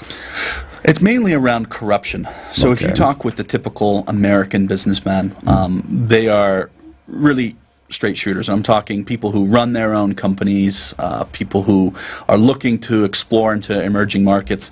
They're just not sure if they're always going to be getting the kind of fair deal or the individuals that they engage with are going to be kind of as ethical as they are looking for, particularly as they move into a new market. Anytime you go to a new place, you're always a little bit kind of unnerved. And then when they think Kenya, oftentimes, they're like, okay, you know, how big of a problem is this? So that is an automatic deterrence. And really what I try to do with other like-minded organizations is to try to invite people to recognize that there's tremendous opportunity. This is an amazing place to actually be, and to break down that kind of invisible barrier, if you will. So what's it based on, this conversation about corruption? I mean, corruption is everywhere. In the world. Why Kenya? Well, you know, so if you look at across the continent, Kenya is certainly not the most corrupt country. But if you were to start looking at other countries in the world where businesses, their first foray outside of their home country, Kenya can be an inch better than some others out there. So we do have a corruption problem, and everybody talks about it. We all recognize that, and unfortunately it permeates everything. Could that be the problem, that maybe we talk too much about corruption, so everybody else who's hearing is just hearing corruption. Sure. They're like, okay, you guys have a corruption issue. Well, so there's part of that, but if we don't talk about it, we're not going to make it better, right? And I say we deliberately, everybody. If we don't really kind of find the demon and give it a name, we can't slay it. So it's important that we talk about it. I think that it's also important, in equal measure, for us to talk about things which are successful, because you can have a deal that's not riddled with corruption. So that's how I think we just need to be fair and balanced about it. Okay. It is because Kenyans complain so much that Kenya is as strong as it is. I see. Other countries which, even in the neighborhood, that they don't talk about these things, it is worse. But again, if we identify that problem, if we talk about it, things get better. And that's why Kenya's as strong as it is. When they come and they're looking at investing into this country, many of the investors that you talk to, do they find other barriers into entering this market? And what kind of barriers are those? So I think that and this is one of the things that I advise clients on, the way you operate a business here is not the way you would operate it in the United States. So there are very specific kind of employment laws. There's ways to manage the operations of a business that differ here. Different's not necessarily bad, but people will come in with mismatched expectations in terms of how to do things, and then they find themselves, in unnecessary difficulty. So I think that that's one element, but certainly from a business startup perspective, there's a lot of regulations here, particularly if you compare to the United States. I would argue we need more regulation in the United States, and we have a lot of regulation in Kenya, and a lot of the regulation is opaque, it's sometimes contradictory, and that is an enormous frustration for businesses, especially if they're bringing capital in. Could you give me an example of something that is, as you describe, opaque and contradictory? Well, so if you remember, I think it was last year and the year before, we had a lot of taxes that got snapped into place and kind of aggressive revenue targets. From an investor perspective, and this would be the same for any Kenyan business as well, you manage your cash projections. You say, okay, this is what I'm going to be taxed, this is what I'm going to do to try to make a profit, and it creates a certain degree of predictability. But if we revise those rapidly, overnight or over the course of a month, as opposed to kind of phasing those out over saying, okay, this is going to be a new thing in 12 months, and in 24 months this will come into place, that creates a certain degree of uncertainty, and that's a difficult thing for businesses. You'll hear that kind of across the board, whether you're a foreign-owned business or a Kenyan domiciled corporation. Okay. So this visit by the president of Kenya to the USA, how would it be beneficial to your clients, American businesses seeking to invest in Africa and Kenya in particular? Well, several things. All business is based off of relationships. And when you see the head of state from an important country like Kenya touring around different parts of the United States, so not just D.C. Actually, I think that when Ruto goes to Atlanta, I think that's one of the most interesting parts of his trip, where he's meeting lots of Americans, he's going to a really important city, and seeing that kind of interaction, that is something that's really important to begin to dispel some of the myths or concerns. It shows that the U.S. is investing in this relationship. There will be all sorts of other kind of talk and deals around this. And so as an American business owner thinking about expanding into Africa or exploring markets in Kenya and opportunities in Kenya, to see something like this is a major confidence boost. And I think that's what will come out of this for sure. Benefit to Kenya? I think that there's tremendous upside for Kenya. And one of the points that I think we really need to identify, sometimes if we live here in Nairobi, we kind of lose perspective on how important Kenya's trajectory has been. So in my assessment, Kenya has never since independence been better positioned to articulate and shape its strategic national interests than it is now. Notwithstanding the U.S. trip, Kenya is really at a point kind of since independence that it hasn't been able, where it's so able to say, these are our concerns, this is the kind of Kenyan business in the diaspora abroad. And so being able to go to the United States and clearly articulate what your policy priorities are as president, what the successes have been, what Kenya's successes have been, and the direction that the country is going, people are going to latch on to that narrative. And when people are listening the way that they're going to be, you're going to be able to force through a lot of other kind of key priorities. And so at a high level, that's what it is. And Ruto has done a good job at trying to reframe his relationships with other countries, not as well, how can we get more aid, and really focus on deals. Wanting this deal, wanting to expand market access, provide more Kenyans jobs in other countries. These are the kinds of tactical victories that I think Kenyans are going to be more likely to feel in the near term, because a lot of this trade stuff takes years to manifest.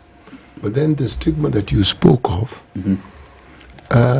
even no matter how convincing the president is, it won't have vanished, will it?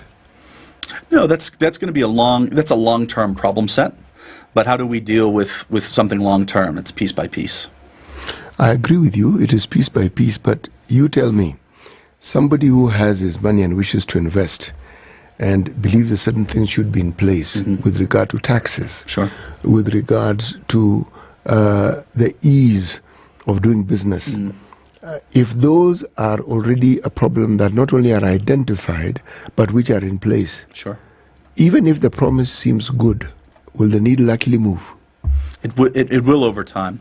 So Kenya is in an interesting position, and I'll compare them to Nigeria for a moment. If you look at the investors who bring capital into Nigeria, these are investors with high risk appetites, working in specific commodities, or it's very niche, right? Let's just say like a textile company that knows that they're going to be involved in selling materials within the local Nigerian market, or then kind of oil gas, which is really the key feature of Nigeria. These are businesses with a high risk appetite.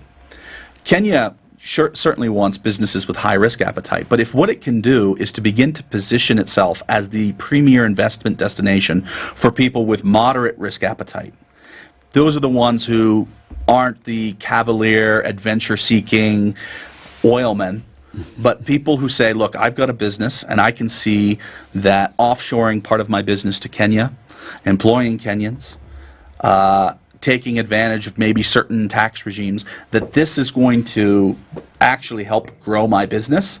And Kenya, if it looks at its relations as a balance sheet, Kenya benefits from that as well. So if it can begin to continue moving toward how can we make this the destination for people with moderate appetites for risk, that's how I think that it needs to be done. Beyond the political evangelism of Kenya as a destination for investment, if your clients came to you and asked what are some of the advantages that they would have, specifically in areas of tax, and the question, I'm repeating myself here, and in areas of ease of doing business, what would you tell them are the advantages that they would have in Kenya?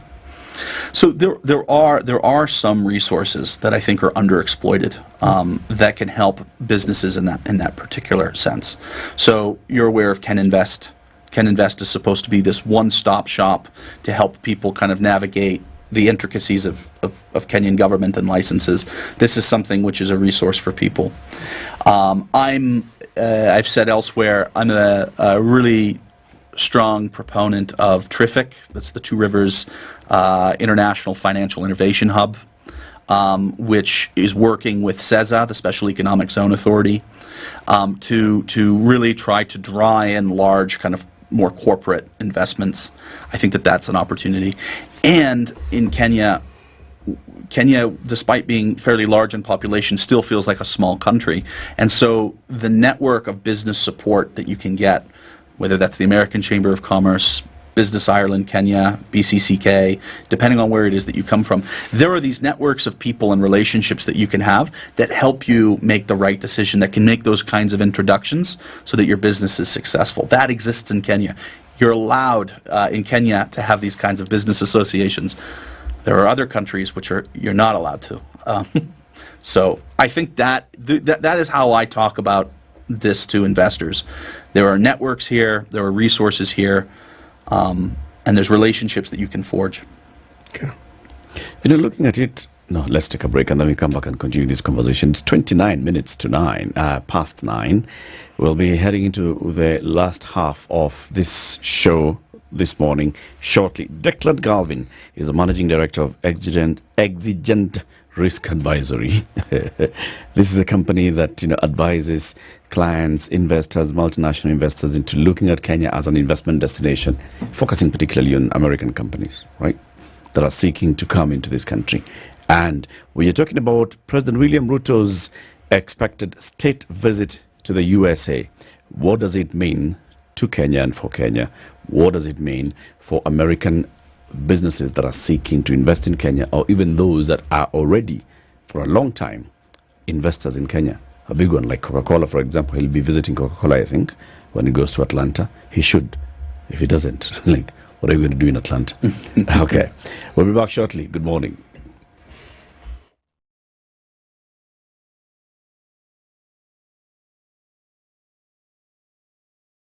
This is the Situation Room. The only way to start your Do day. you have the passion, the interest to tell a story to the world in your own style? Well, we're ready to take you in and help you grow your talents in the media industry. The Standard Group, in partnership with Talanta Institute, is offering a media training and incubation program courtesy of Standard Talanta Academy, where we nurture and guide industry talents on an array of topics from writing, reporting, media law and ethics, investigative journalism, and research to the Kenya Copyright Board, Kenya Film Commission, and the Kenya Films and Classification Board legal frameworks. To apply to the Standard Talanta Academy for our upcoming May intake, visit www.talanta.ac.ke or call 0724 468 468. The Standard Talanta Academy. Experience the vibrant pulse of Africa at Festac Africa Festival 2024 in Kisumu. Join us for a week-long celebration of culture, music, fashion, and more from May 20th to 26th. Dive into sustainable growth with food, art, education, and youth empowerment. Don't miss Africa's premier Pan-African and global cultural exchange program. Get your tickets now. One day for 500 Kenya shillings or the full week for 2,000 Kenya shillings. Kisumu County welcomes the world to be part of Africa's forward movement. Act fast and secure your spot in this unforgettable journey. To register, just go to www.festacafrica.org. Lights.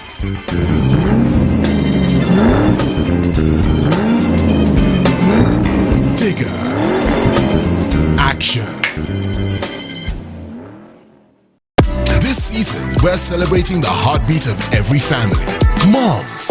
Treat mom to an unforgettable shopping experience at Sarit, her ultimate shopping destination. Discover a wide array of gifts across various categories that cater to every mom's taste. Earn and redeem points with our Sarit loyalty app. Enjoy prepaid parking and snag gift vouchers. Plus, don't miss out on picking up your Mother's Day coloring card at customer care this month. Share your creations and tag us on @SaritYourCity. Visit www.sarityourcity.com. All right, it's warming up in Nairobi. Mostly sunny. It's now 18 degrees. In Mombasa, sunny at 26. Kakamega, sunny at 23.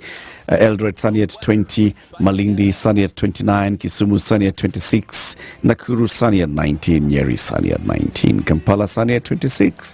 Kinshasa, 26. Sunny. Addis Ababa, 21. Sunny. Mogadishu, 31. Sunny. Lagos, 27. Sunny. Dar es Salaam, mostly sunny. 27. Johannesburg, sunny. 14.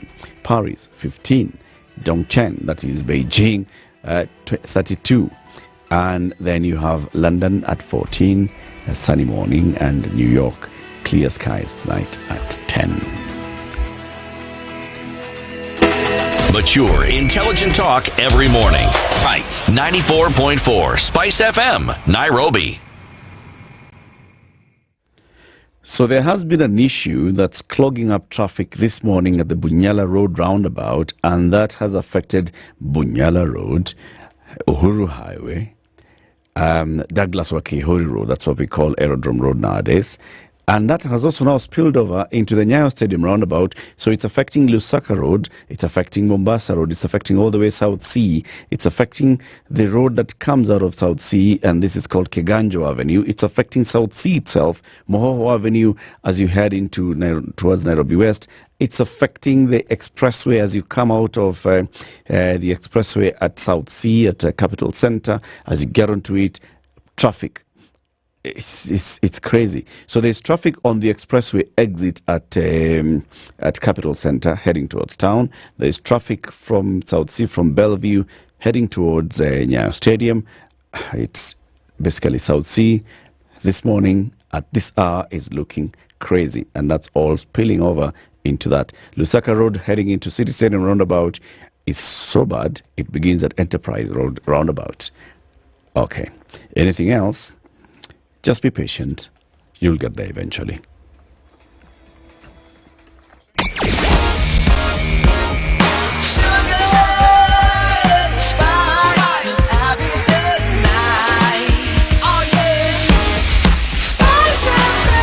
Spice up your life. Mature, intelligent talk every morning. Spice up yourself.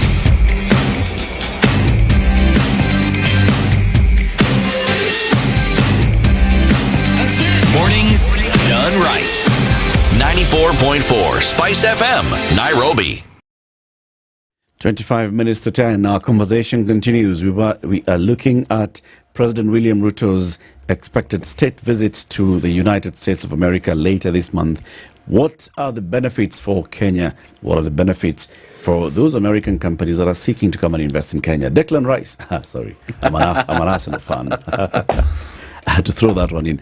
Declan Galvin is the managing director of Exigent Risk Advisory. It's an advisory company that basically helps American firms that are seeking to invest in this country, walking them through it and telling them why it's easy to actually come and invest in Kenya. So we've talked about, what are the benefits, what are the potential benefits for Kenyans, what are the potential benefits for the American companies, and then let's bring in the other side, which is already, because of proper heavy high-level lobbying actually led by the American ambassador to Kenya, who is doing, she is doing some things. Yeah.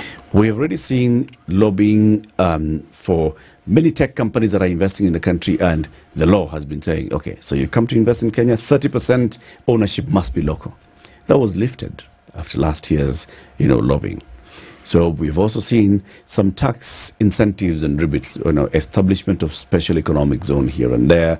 When you go and set up in a special economic zone, you're getting some tax benefits. You come and set up some 10-year window in which you can just come and swim and make money and take your money out and take it to America. So there's a lot that's happening in terms of just enticing the investor to come and invest in Kenya.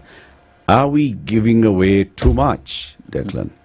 When you say, all right, so you can come in and you don't have to give any local, any ownership. When you come in and you can invest and you can put in money here, and then you can actually repatriate your proceeds out. When you come in and you don't have to pay so much tax because we're giving you a tax window. When you come in and you can actually even register your company in a tax haven, that means that, just a small portion of what you make is what is declared as Kenya. The rest you're sending to your shareholder, who is a company registered in a tax haven. Mm-hmm. All this is selling ourselves too short. Be honest. So Kenya has the Kenyan government has a responsibility to make sure that any deal that it makes with anybody, whether it's African a business or company from another place in Africa or the United States, that it is benefiting the country. And benefit comes in a lot of different ways, right? It comes through having a corporate tax rate so that people are able to then redistribute that to other kind of social and economic projects.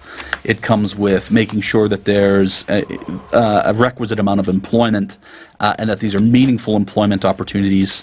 It means a whole range of these things, right? So Kenya must do that. That is the expectation. these things that you're talking about in terms of, for that very specific sector, removing local beneficial ownership, for the tax havens that you've mentioned, these are very narrow, specific initiatives. These are not blanket initiatives that are being applied to all business that comes into Kenya. The process to be part of an a special economic zone is a rigorous process.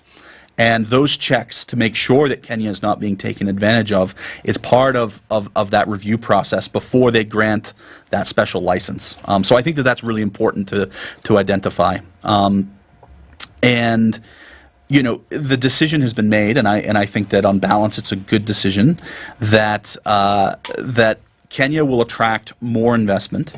There will be more employment opportunities. There will be more induced tax opportunities by not having kind of local ownership requirements of 30%, which is if you're a startup company, which is where a lot of this tech. A lot of the businesses within the tech space, 30% is an enormous amount. Yeah.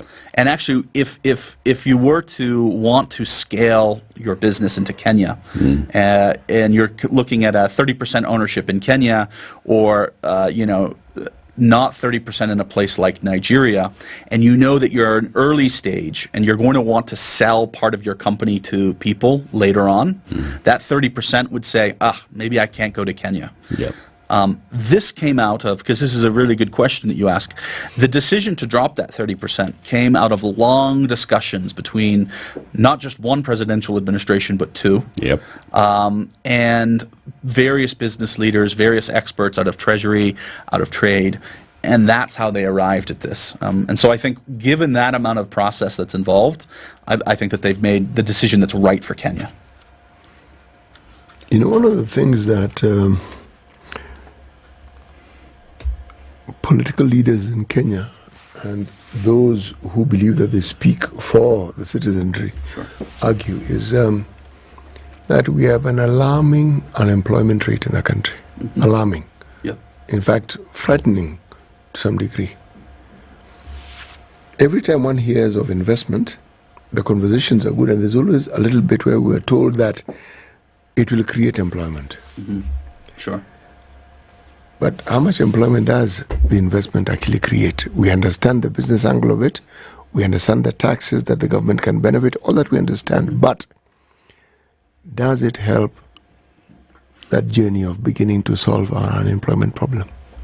It is one piece of a whole strata of things that the government needs to do, right? Its responsibility is to make sure that Kenyans can have a life of prosperity, which starts with income. Yes. So it's one element of it. If we flip it around, is it fair to put the as you said, frightening levels of unemployment in Kenya onto the shoulders of all foreign investors? There's a lot more, right? So foreign investment is one really important element to grow Kenya. Now, as frightening as we feel like the unemployment here is, look at countries which have not actually really tried to advance more diversified foreign investment. Those countries are far worse.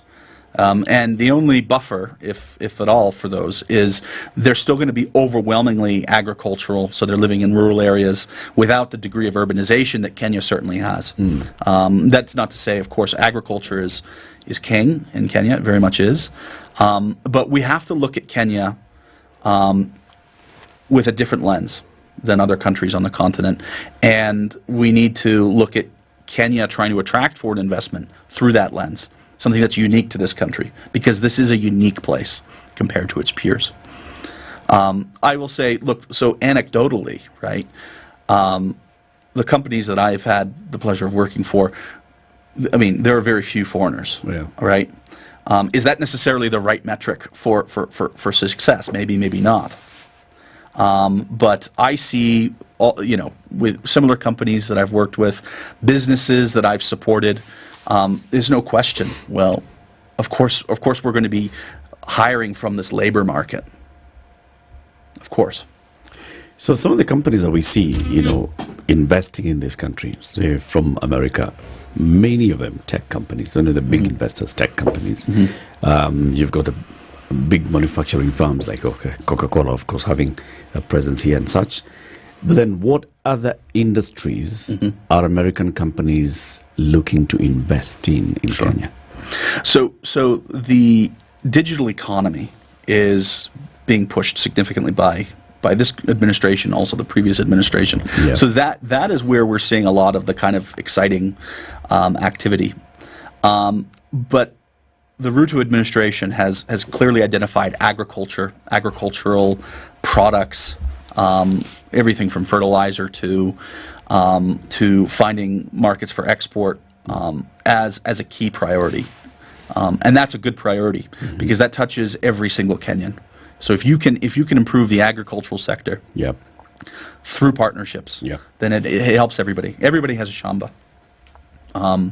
So that's another. Are we seeing priority. investment in that sector? Certainly, yeah.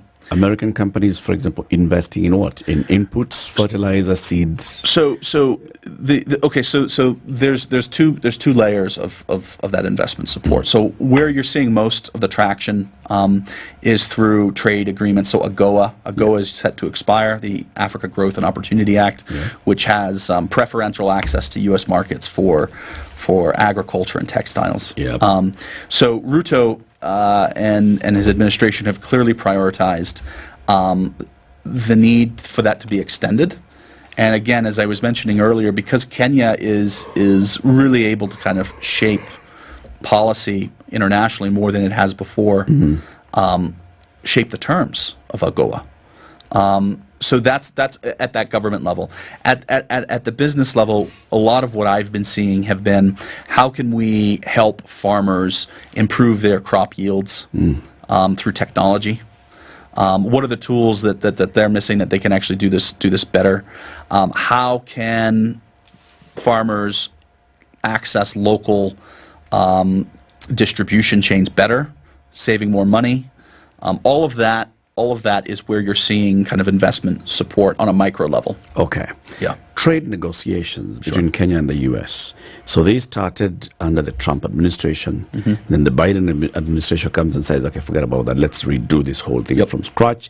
So we have been at scratching, moving before we sign. We're going to have another election later this year. Maybe not. Biden out, Trump back in. Sure. What do you see? Are you seeing if Trump gets elected as president of the U.S. later this year, do you see this work that's been done over the last 4 years of the Biden administration on the trade negotiations between Kenya and the U.S. being impacted by that? I think so, yeah. And us heading back into the Trump deal? Yep. What's the difference between those two deals? What's the main... So the Biden administration, which, as you pointed out, was not interested in the comprehensive free trade agreement with Kenya, right? And just as a note on that would have been the most comprehensive, robust free trade agreement between the United States and any African country in history. It was a big deal, right? No deal is perfect. There are always going to be things here and there that need to be fixed down the road, but that was a good deal. Right, and whether you're a Democrat or a Republican, I think you can say that was a good deal. The Biden administration chose not to pursue that particular avenue, and they created the Strategic Trade kind of partnership agreement, which is similar to a free trade agreement, but it does not address any tariff-related issues. So it's more or less identifying certain negotiation priorities and then making deals or coming to agreements along those kind of line items, if you will. So that's, agriculture was a key one within that, corruption, digital trade, looking to promote small and medium-sized businesses.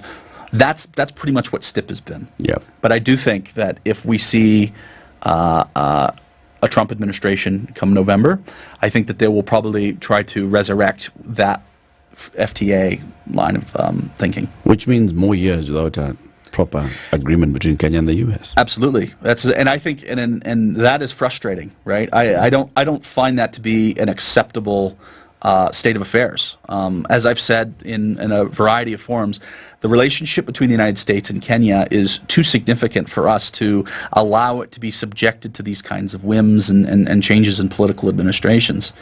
Historically, there's very little difference between Democrats and Republicans in their policy to Africa. A lot of people might think that it changes radically, but it's actually not true. Yeah. There's more continuity than change. Unfortunately, because Kenya has kind of risen up, I think, in terms of the priorities for the continent, it is actually now being impacted by some of those political risk dynamics, which is the case you're talking about is the most ideal example. Declan, why is Kenya of that much interest to the U.S.? So I think that Kenya has so many good things going for itself, right, in terms of its economic diversification, in terms of the opportunities that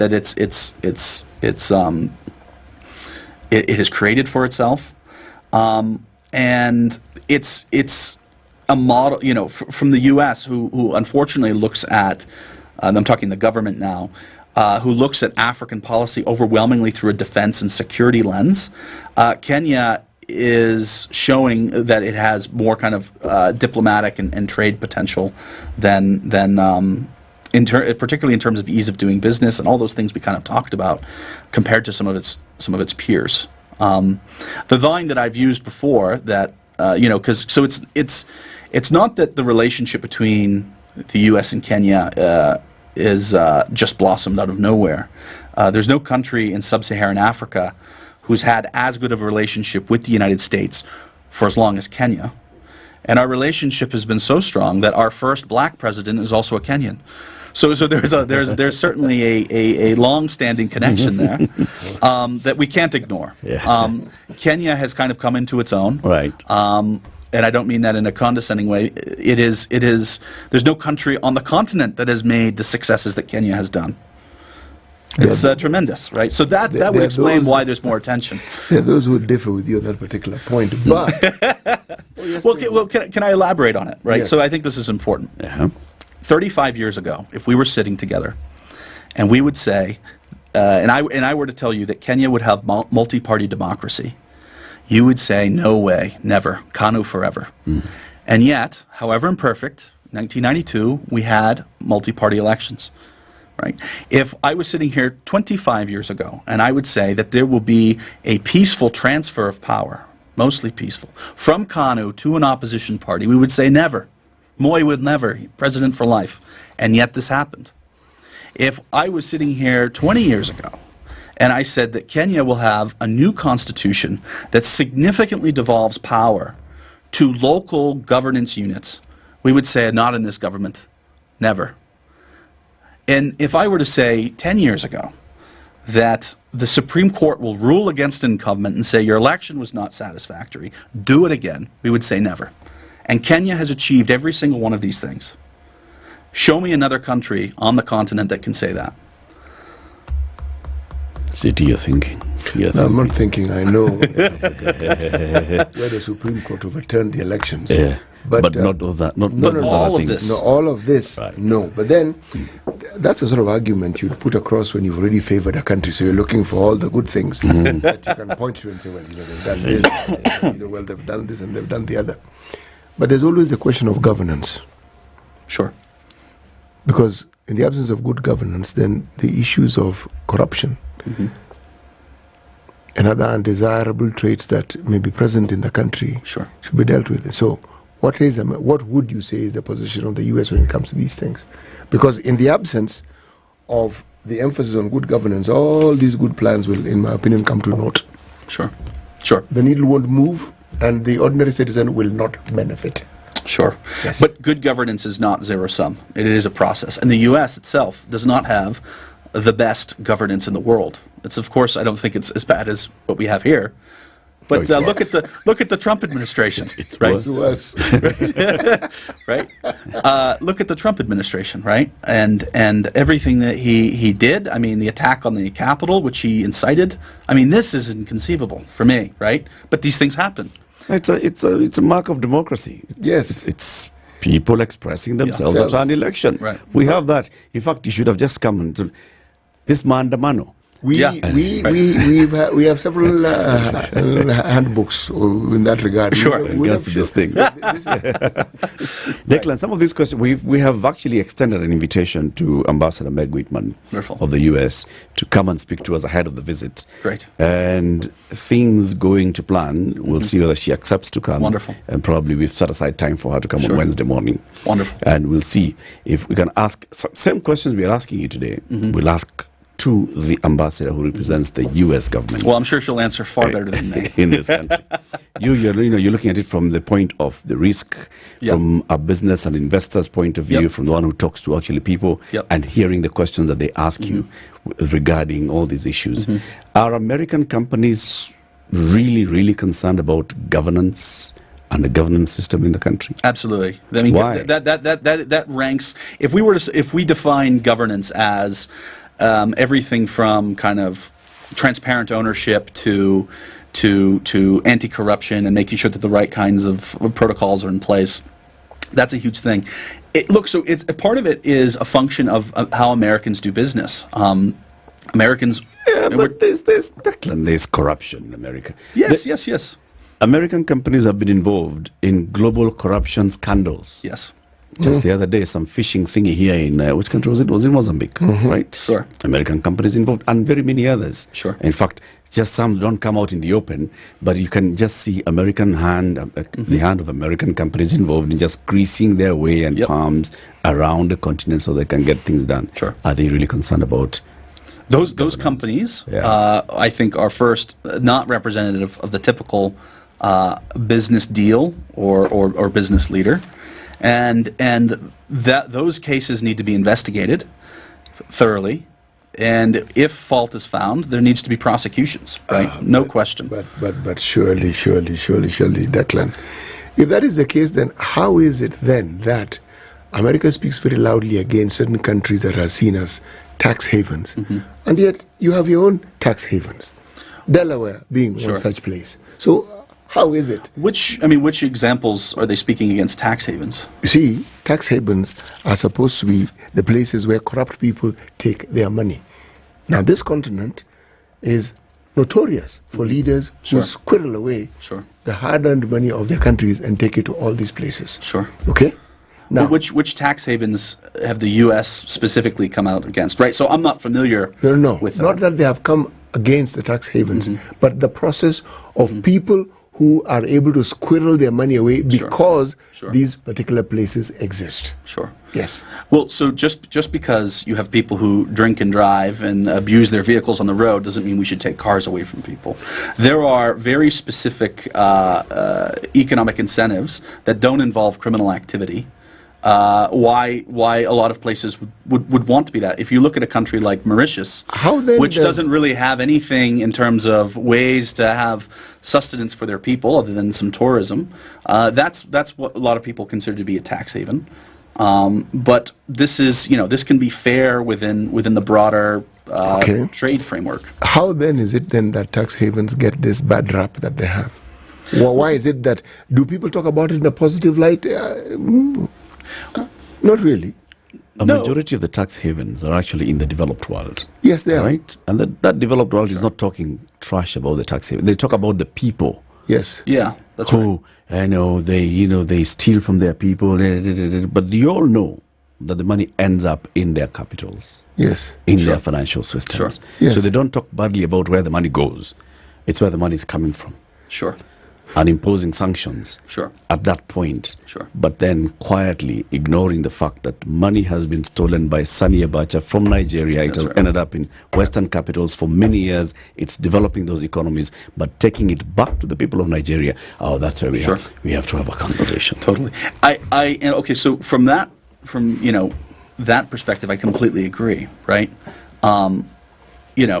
In the Sani Abacha case, I used to work on Nigeria very closely, so I know the difficulty that the Nigerian government and successive governments have had to try to get what they would call Abacha's loot, and it's inexcusable. It's not appropriate, and those governments, whether it's the United States or the United Kingdom, they need to be called out on that, because it's not appropriate.